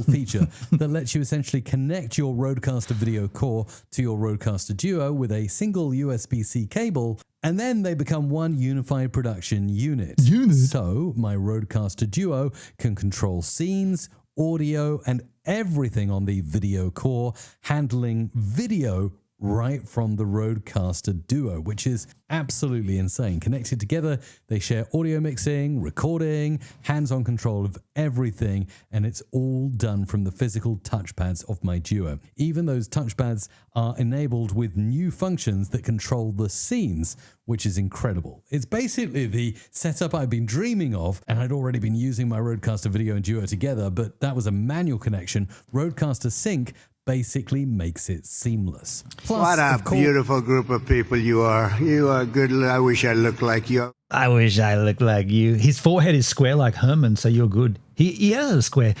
The middle part of the hair does not suit him either. Not at all. What a beautiful group of people. Yeah. As we know and love, with the core, we can go in and create custom scenes, either a custom template or something that's already here. So I could choose, for instance, to put in input as camera 2 for the desktop and input as camera 1 for me. And now I've got a picture-in-picture scene that I can easily use in any kind of screen share tutorial. I can even choose to round the corners if I'm going for that, increase the thickness of the border around me, and I can do things such as changing the color to something that suits my brand. So now all we've done— It's possible Claudia did his haircut. Claudia does a great job, man. Look, I mean, look. She did that. It's good, right? Like this is a good— I mean, arguably I got to fix up a little bits. There's some hair, there's some— It requires a little touching up for sure, but she does a great job, Claudia. I'm going to shave this off. Well, this comes out— the stitches come out on Friday. And I'm going immediately for a surf. Actually, I should check the surf report first before I can confirm. I got a gig on Friday night, and so I'm going to have fun at that. But I'm going to shave my beard off Friday. Sketchy. Friday looks horrible. Friday morning. Southerly. Maybe, we'll see. It's pretty impressed on this last haircut, but I won't be getting one like that. I like my haircut. I think Claudia did a wonderful job. By the way, I like this. Okay, so this device, this Video Core, I like the idea of it, but unless it was like if you could trigger via Stream Deck, that's what I want to know. I really want to know that. The Stream Deck capabilities would be so slick if that was a feature. With the RØDECaster Video can be done at a much better price point and using software and clever things such as RØDECaster Sync. By the way, quick thing here, hit the subscribe button if you help. Get out of there, Ben. One of the things I genuinely love about the RØDECaster Video Core— One of the things I genuinely love— look at the bounce on that. Watch the bounce. By the end of this year, and every single one of you helps. And also smash the like button if you found this review helpful. Now, one of the things I genuinely love about the RØDECaster— It's got a little trampoline there. It's bouncing on a trampoline. The like button if you found this review helpful. Now, one of the things I genuinely love about the RØDECaster— You know what it is? He's on a stand-up desk. He's not on a seated desk. So he's standing up and he's feeling the vibe. Core and all of the video series is it records isolated tracks. Bannon, stop doing pieces to camera, no one cares. This is my new thing, Dre. I'm vlogging. It's shit, man.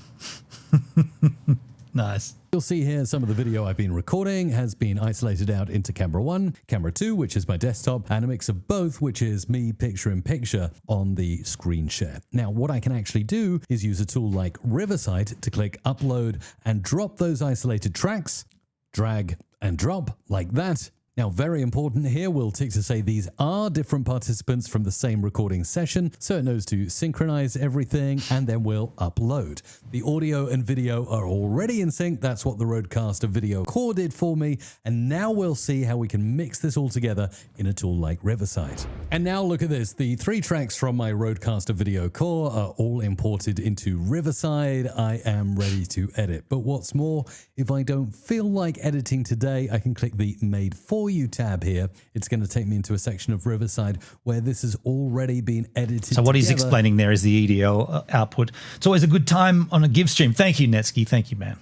In a way that Riverside's AI believes is ready to publish. But I'm actually going to go in and edit this, and you'll see not only has it got text-based editing, but we've got notes next to the transcript. This is definitely an interesting concept, and if we look here, this section should be removed since it seems to be a retake or contains repetitive content. This is fantastic information. That's pretty cool. I can apply it and immediately... You're talking about you'll see other it's a software though, dude. probably useful feature of Riverside for editing whatever you've filmed on the road. Say my talking head. Maybe They were getting see yippy, you know? They were getting a little bit yippy. Getting a little yippee. at point I might want to switch to the screen. Why are you talking about Riverside so much now? I know you can export an EDL, but now you're jacking. You've just taken. Is this a endorsed video? That my RØDECaster Video Core recorded. But that's not all. I've got AI tools up here. I can remove the pauses from my video. I can remove any filler words from my video. Okay. So we got all that. But interestingly, right now, I want to know about the feature of streaming from the Video Core. So I'm going to need my best friend ChatGPT. What do you know? A press of a button and ChatGPT appears in full screen, zoomed in for me, and I can just ask it now. Explain how the RØDE Video, what's it called again?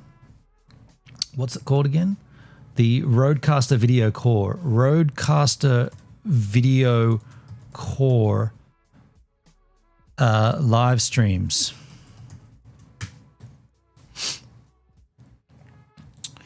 It's a self-contained live streaming encoder and video switcher and audio mixer. Instead of needing something like OBS and capture cards and an encoder, it does most of that internally and can send the stream directly to platforms such as YouTube. Let's walk through how. It builds the live show internally. First, the device acts like a mini video production studio. You plug sources into it such as camera, HDMI inputs, computer feed, USB webcams, capture cards, microphones, and instruments. Video Core can switch between up to 4 video feeds and mix multiple audio sources at the same time.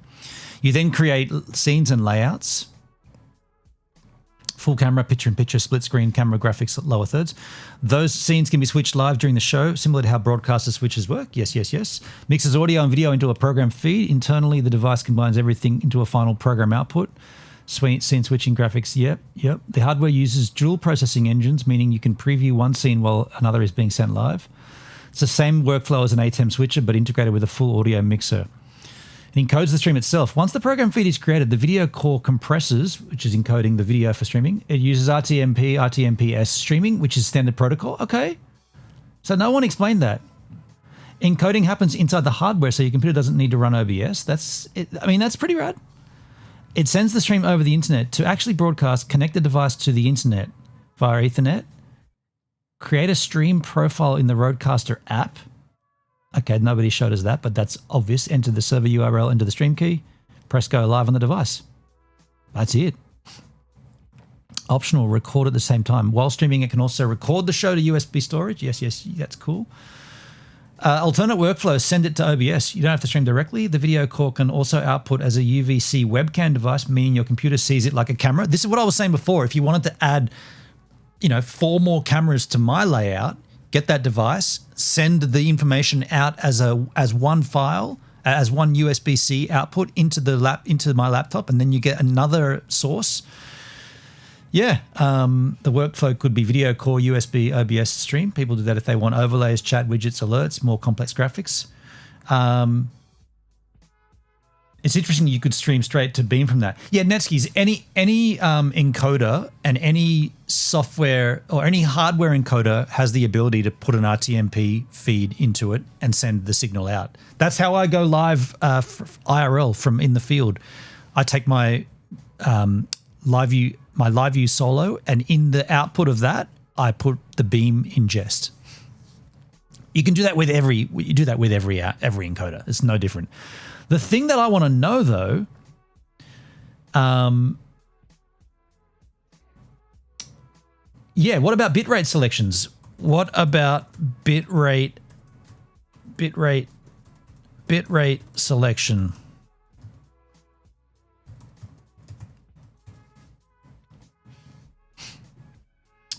How much? This is one of the big unanswered questions a lot of streamers have about the RØDECaster Video Core. It doesn't expose encoder settings the same way OBS does. The short version, you don't get the same granular control over bitrate you're used to. Bitrate is chosen via streaming profiles. Instead of typing in a custom bitrate, such as 10,000 kilobits per second, the video core uses preset streaming profiles. Typically, they are like low, medium, high, ultra, maximum. Each video preset internally sets things such as the bitrate, audio bitrate, and encoding parameters. Okay. Resolution and frame rate still matter. Even though bitrate is preset based, you can control resolution up to 1080p, frame rate up to 60. Those choices indirectly affect the bitrate. For example, 1080-30, 4 to 6 meg, 1080-60, 6 to 9, 720 to 30p, 2 to 4. Audio bitrate is also fixed at 48 kilohertz. Okay, so they're not giving you much option. Apparently, so if you stream directly, you might actually end up with something closer to 6 to 8.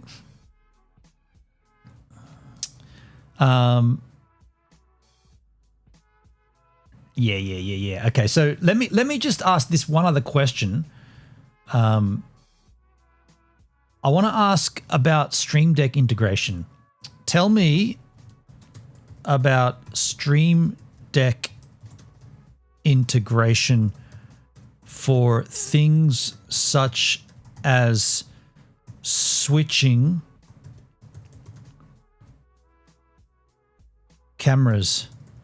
That's a smaller audio bitrate than I would want. What did they say for the audio bitrate? I just saw 48 kilohertz. Where was the audio bitrate?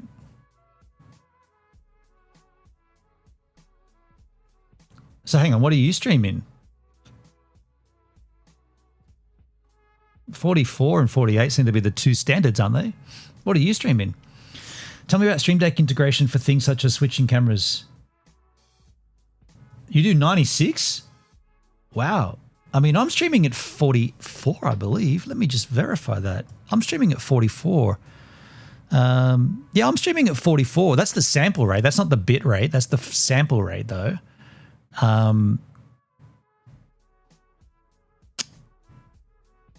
Let me check. Let me check my output here. Using Linux. So my output, I can't move. Oh wow, I can't scroll down. Why can't I scroll down? I haven't got that many selected. Let me check this. I really want to know about switching scenes with a Stream Deck. I wonder if this is going to be a feature. That is actually one of the most interesting parts of the RØDECaster video ecosystem because it does support direct Stream Deck control, including camera switching and scene switching, but it works a bit differently. I guess it's hotkeys. Let's break it down. Stream Deck plus the RØDECaster Video Core. There is no official Stream Deck plugin.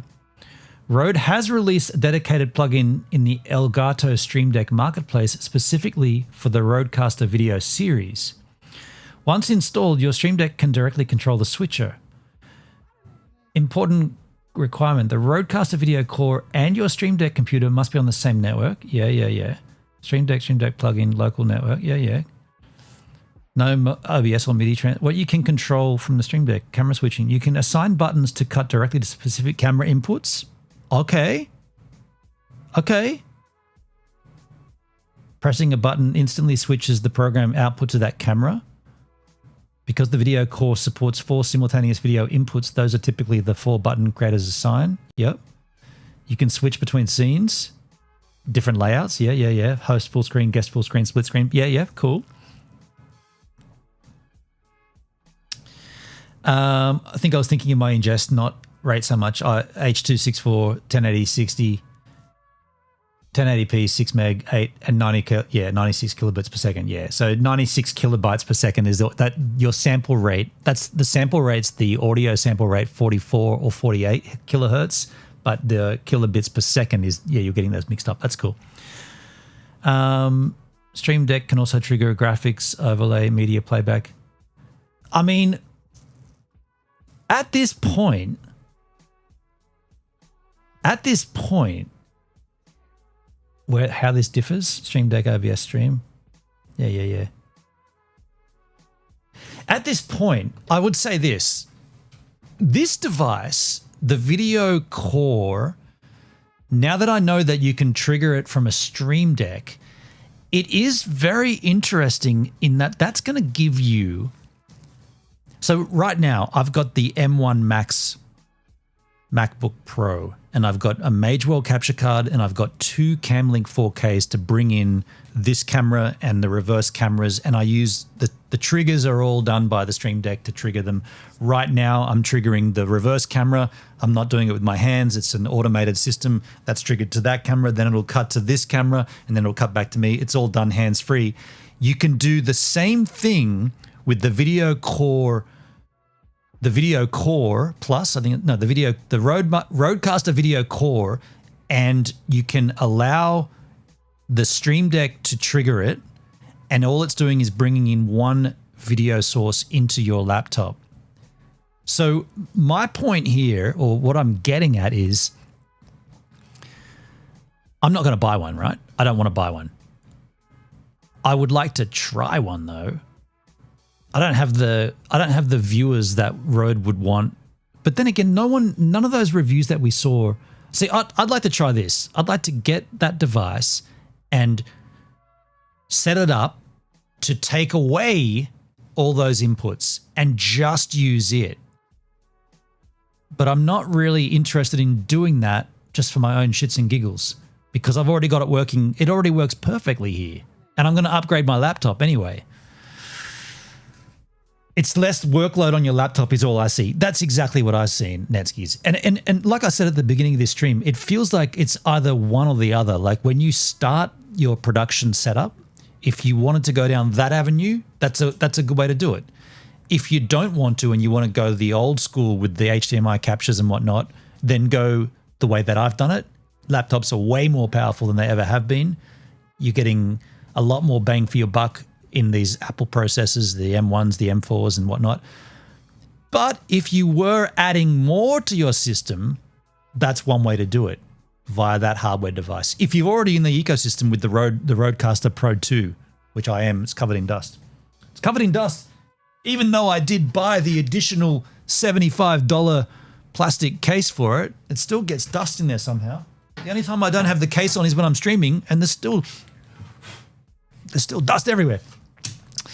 So that's how that works. And I mean, I don't know. I'm not going to get one. I'm not even going to bother reaching out to Rode or anything.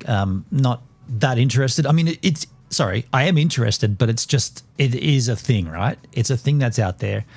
I'm going to go and have a quick whiz right now. And when we come back, we're going to change the subject dramatically to some surfing. I've got this video that my friend Rob sent me, TerraVault, Mad Moments, The Ultimate Wipeouts. This is a Western Australian break. We're going to wrap the stream up watching that. But before we get too excited by someone gnarly surfing, here's me surfing from last week. Not quite as gnarly. I'll be back soon.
Welcome to the first day of autumn, March 1, 2026, the fall. Hello, autumn.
All right, now that you've been warmed up satisfactorily by some good surfing, let's take a look at, by some lousy surfing. Wow, I got that backwards. Let me rewind, start that again. Now that you've seen some lousy surfing, now let's watch some good surfing. This is the video we're going to be looking at here in a second. Is that an AI fly gives? No, it is not, Netskis. This video here, Terravolt 2, Mad Moments and Ultimate Wipeouts, the right. That is a video, no, that is a, the video of the fly that was captured by, funnily enough, a surfer that I used to surf with down here. Haven't seen him for a while. Evan, his name is. Haven't seen Evan for a while. And he is a tradie who took a video of that fly on a windowsill in some building he was working on. There was a fly just laying on its back and he walked up to it with his camera and he just got real close to it and videoed it. And he showed it to me and I was like, dude, that is the funniest thing ever. Like, what the hell? A blowfly doing aerobics with a piece of styrofoam. And he thinks that it was stuck to its foot and was trying to get it off, like trying to remove it from its foot. Yeah, it's very strange. It's very, very strange. I was like, I'm going to make that into an animated GIF that just circles around, because the whole video goes for about a minute, but I just cropped out a section in the middle and it just looks like it keeps going around and around and around. Anyway, what else goes around and around and around? Let's take a look at this. Wow, frightening. Mate, in terms of towing, like, out of every wave I've surfed, that is the hardest wave to surf by far. Like, just coming in and the way it sucks up and the way to read it, like, it's not a perfect wave by any means, you know. Like, a lot of the waves just, they're unmakeable. Yeah, I mean, it's just crazy what the guys are doing, really is. It's the wave is so thick. It definitely comes with a fair few risks as well. Like, if something does happen and you're hurt in the middle of nowhere, it's pretty hard to get help, and then the sharks down there as well are always on your mind. It's definitely not perfect. And at times you think, oh, it's not that big, and then all of a sudden, a gigantic piece of ocean will crash on that little bit of reef, and I'm surprised guys don't get injured, that's for sure, and I'm glad they don't. And all those guys are just so well trained, and there's so many horror stories of what it can do, and you can see by the footage of how much water's hitting the shallow reef out there. It's like the whole ocean just folds on itself, and it's not really a wave, it's just like, it's like almost like a stationary, flow rider or something that's 20 feet. It's like, it's not like any other wave in the world. Just put this out there. I have zero ambition to surf this wave. I'm just looking at this because my friend sent it to me. He said it's in WA. And it's, the consequences to fall off out there is very serious. Anyway, some of the scariest surf I've ever seen, I think. It's like one of the heaviest waves in the world, and then to have that like 7-meter swell hit it, and a bunch of crazy Western Australian surfers surfing it. Yeah, it was wild. I was really scared when I first seen it. Actually, I was like, wow, I don't even really want to surf this.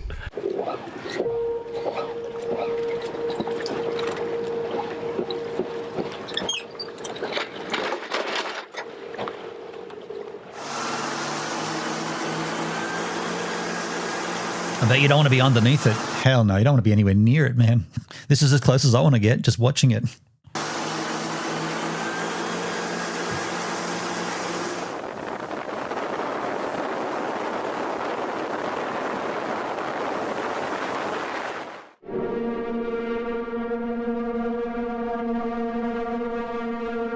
That's a hard pass. I like my body parts where God intended them. Right on. We better kill this music, eh? In case that's usually those audio tracks are endemic sound and they get flagged, especially for streaming. I guess we'll just have to put up with this with no music. I'll just put my background audio on. Yeah, we get the idea.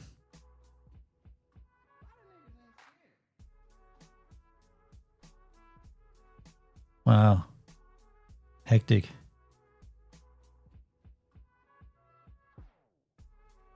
Is this South Australia? No, this is in Western Australia. Yeah, Western Australia. So it's one wave, one break.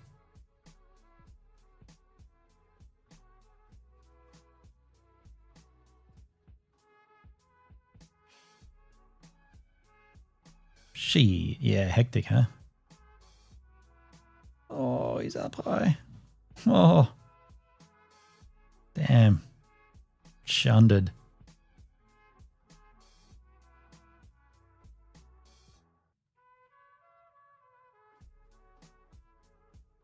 It just wraps up so quick, that wave, like sucks right up from the dry reef, and it moves so fast.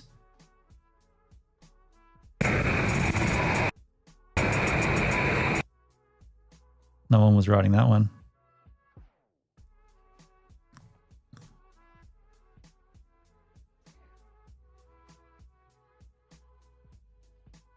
Wow.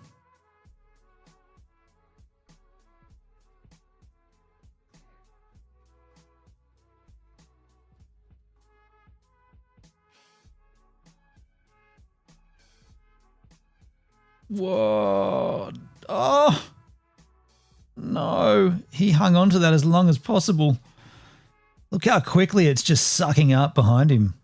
It's almost gone from flat water to like a vertical wall behind him. In the length of his board, or half of his board, it's gone from nothing to a freaking vertical wall. And it's gone so fast, it's taken him unawares.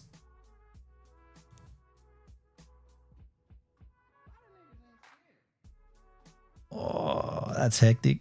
And then over. Chunder.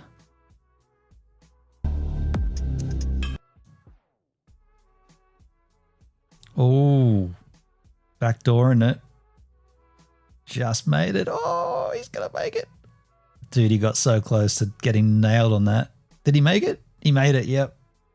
Oh, close enough.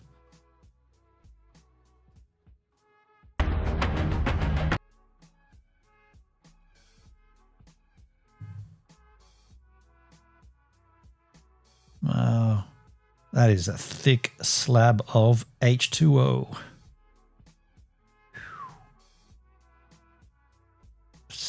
Stoked he's out of that one.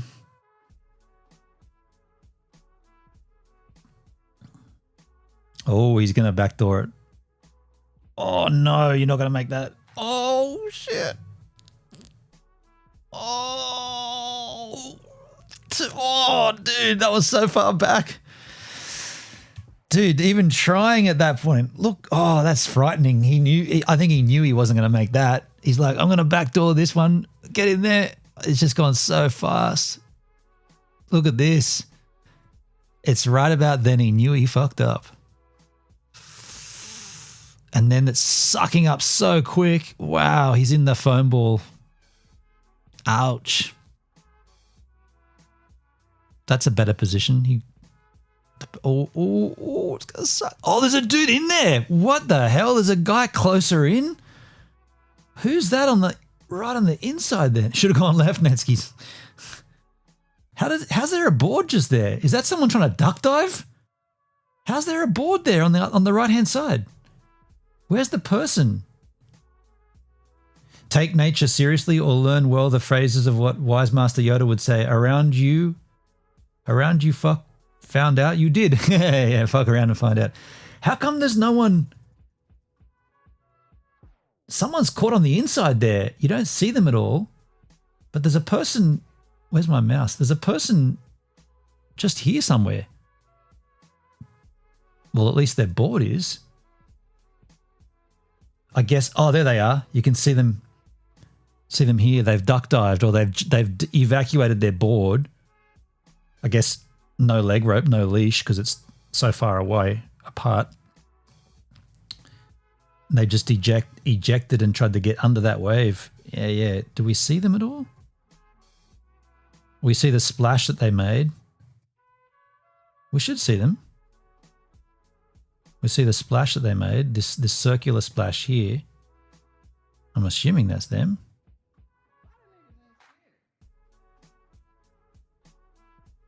We don't see them at all. Oh, there they are. There's their feet. Oh, yeah. He's like, okay, cool. I'll just go back a bit.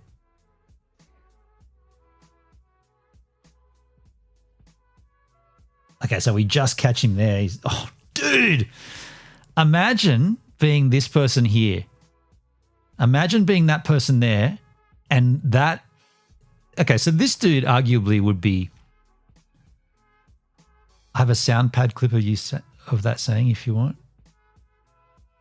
Oh, yeah, okay.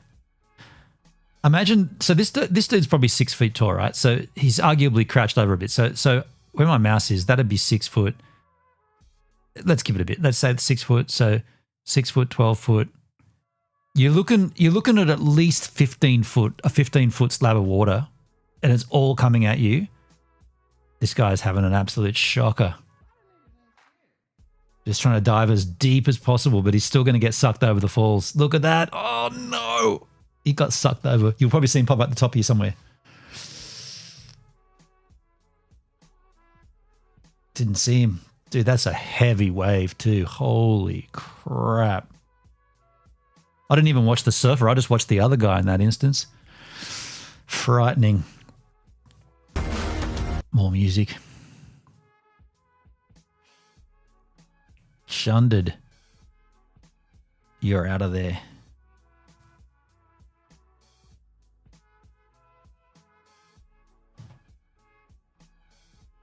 Wow.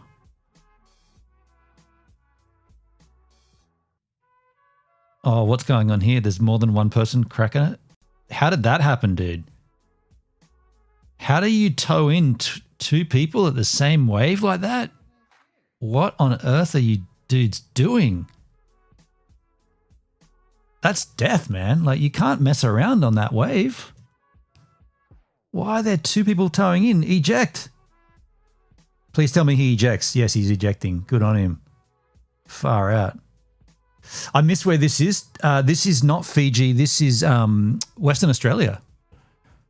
I'm glad that guy pulled out, man. That looked scary. Yeah, I'm glad that dude pulled out. Only one person on that wave, man. You're risking death. Oh, shit. You're not making that. You're not getting through that. Oh, no. Look at the slab there too, the reef. You see the dry reef? You see the dry reef on that? Watch the dry reef just appear in front of him, right here. Watch the dry reef pop up, right here.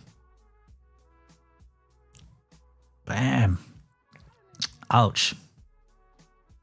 Oh, dude, that's late too. Okay, maybe not. He's tucking up. Nah, it's going to spit him off.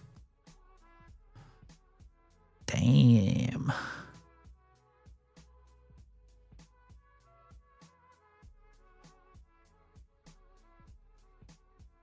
There's another person on the inside of boogie boarder.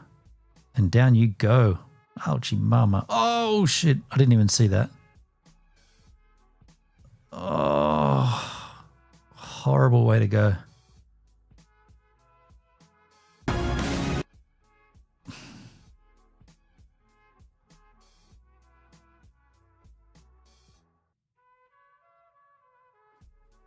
Little suck up section there. Oh, what? What an ugly wave. Holy crap. That's a mutant. That looks cleaner. Still going to snap him apart. Mutant slab of water. Oh, thrown around. Damn, dude. Broken bones. What's going on with that?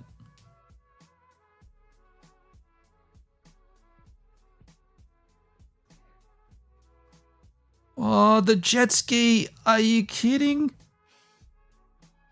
What did the jet ski guy do? Thanks, Doug. No worries.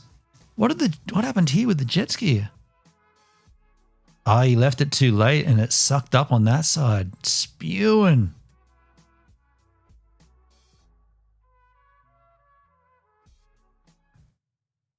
Yeah, wow.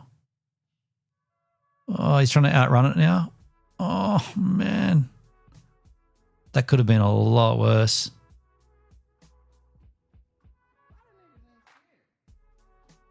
Still pretty bad, but got out of it at least.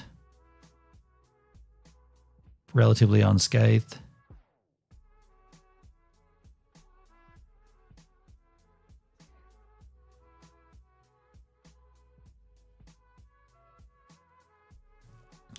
Heavy stuff, huh?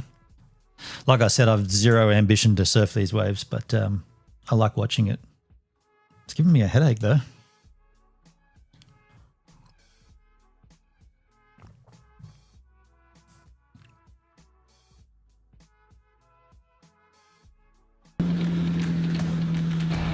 Still music.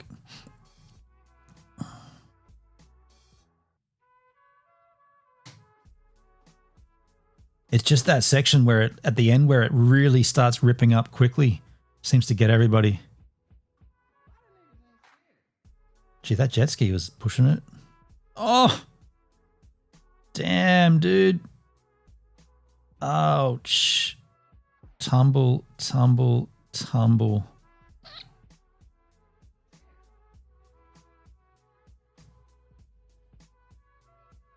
That's a wonder the board didn't break at that point.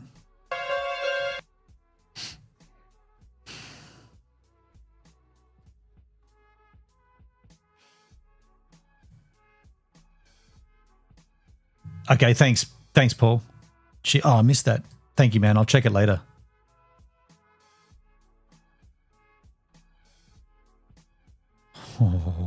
Oh, he just, oh, he's body surfing it.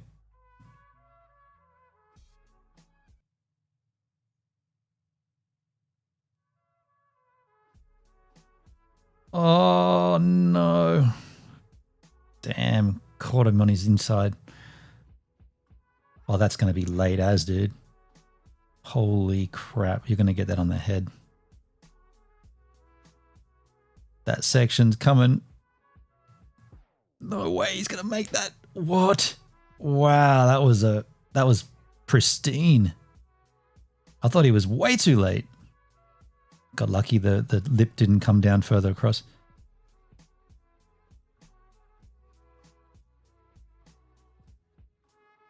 It looks like a nice big barrel, that one, hey? Like big and open. He's going to make that.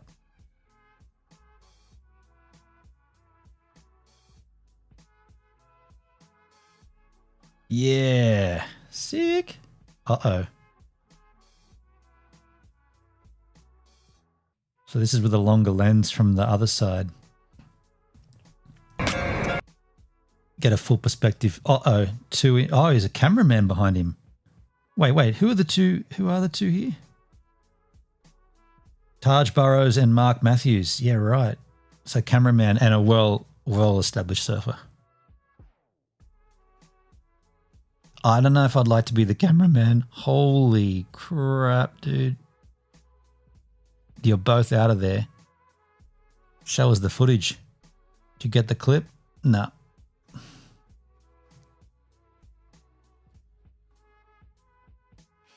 Dude. That wave. Imagine on that wave eyeballing that dry reef popping up in front of you. Just imagine eyeballing it as you're surfing it going, hang on, that's dry in front of me. Or is that dry, or is that just, it's so close to being dry, but it doesn't quite dry out? No, it's just covered, but still turbulent. Damn, dude. It kind of looks rad in normal speed.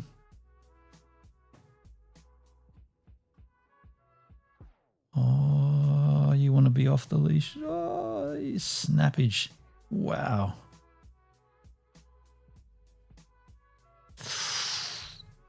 Chundered. Total chunder.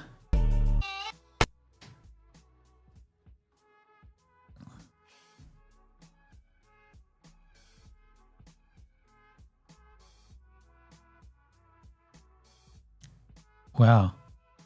Are you slowing yourself down? Yeah, you're slowing yourself down to stay in the barrel. Must be pretty confident. Kind of worked.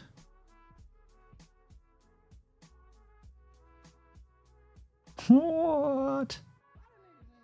Hey, Malpezzi, how you doing, man? You're just coming in at the end. We're just about out. Oh, he's going to acid drop. No way. Oh, man. Dude, imagine hitting that and then having the jack out like that. Terrifying. Yeah, I don't think I don't have any ambition at all in my life to surf that wave at all. But I appreciate my friend Rob sending that to me. Rob, thanks for flicking that on. I'm going to get out of here right now. Thanks for hanging out with me. Tomorrow I'll be working, so I won't be surfing. I won't be streaming. And then the next day, why is this still playing in the background? I've got a gig on Friday, so I won't be streaming for a couple of days. Guess I'll catch you on the weekend, I suppose. Probably do an IRL from somewhere, depending on how cheap petrol is, how dear it is. Yeah, a couple of days off, and then I'll catch you guys on the flip side. But thanks for being here with me on the stream, and appreciate you all. And cheers, Azizes. Thanks for the cool stream gifts. Thank you, Netskis. Thank you for hanging out with me. Thanks for being here live with me. And, you know, farkling. Started out alive, man, that was the Got a farkle. Streaming every night, building up the sway. But as the sight faded, I had to find my way. Yeah. Now I'm hopping platform, surfing through the fray. Got my crew behind me, I like yeah, this we call tune. them givers. Chilling, I hated it at start. Farkle in the chat, bringing loss to the grind. We do have to get a farkle sticker, though. A farkle sticker.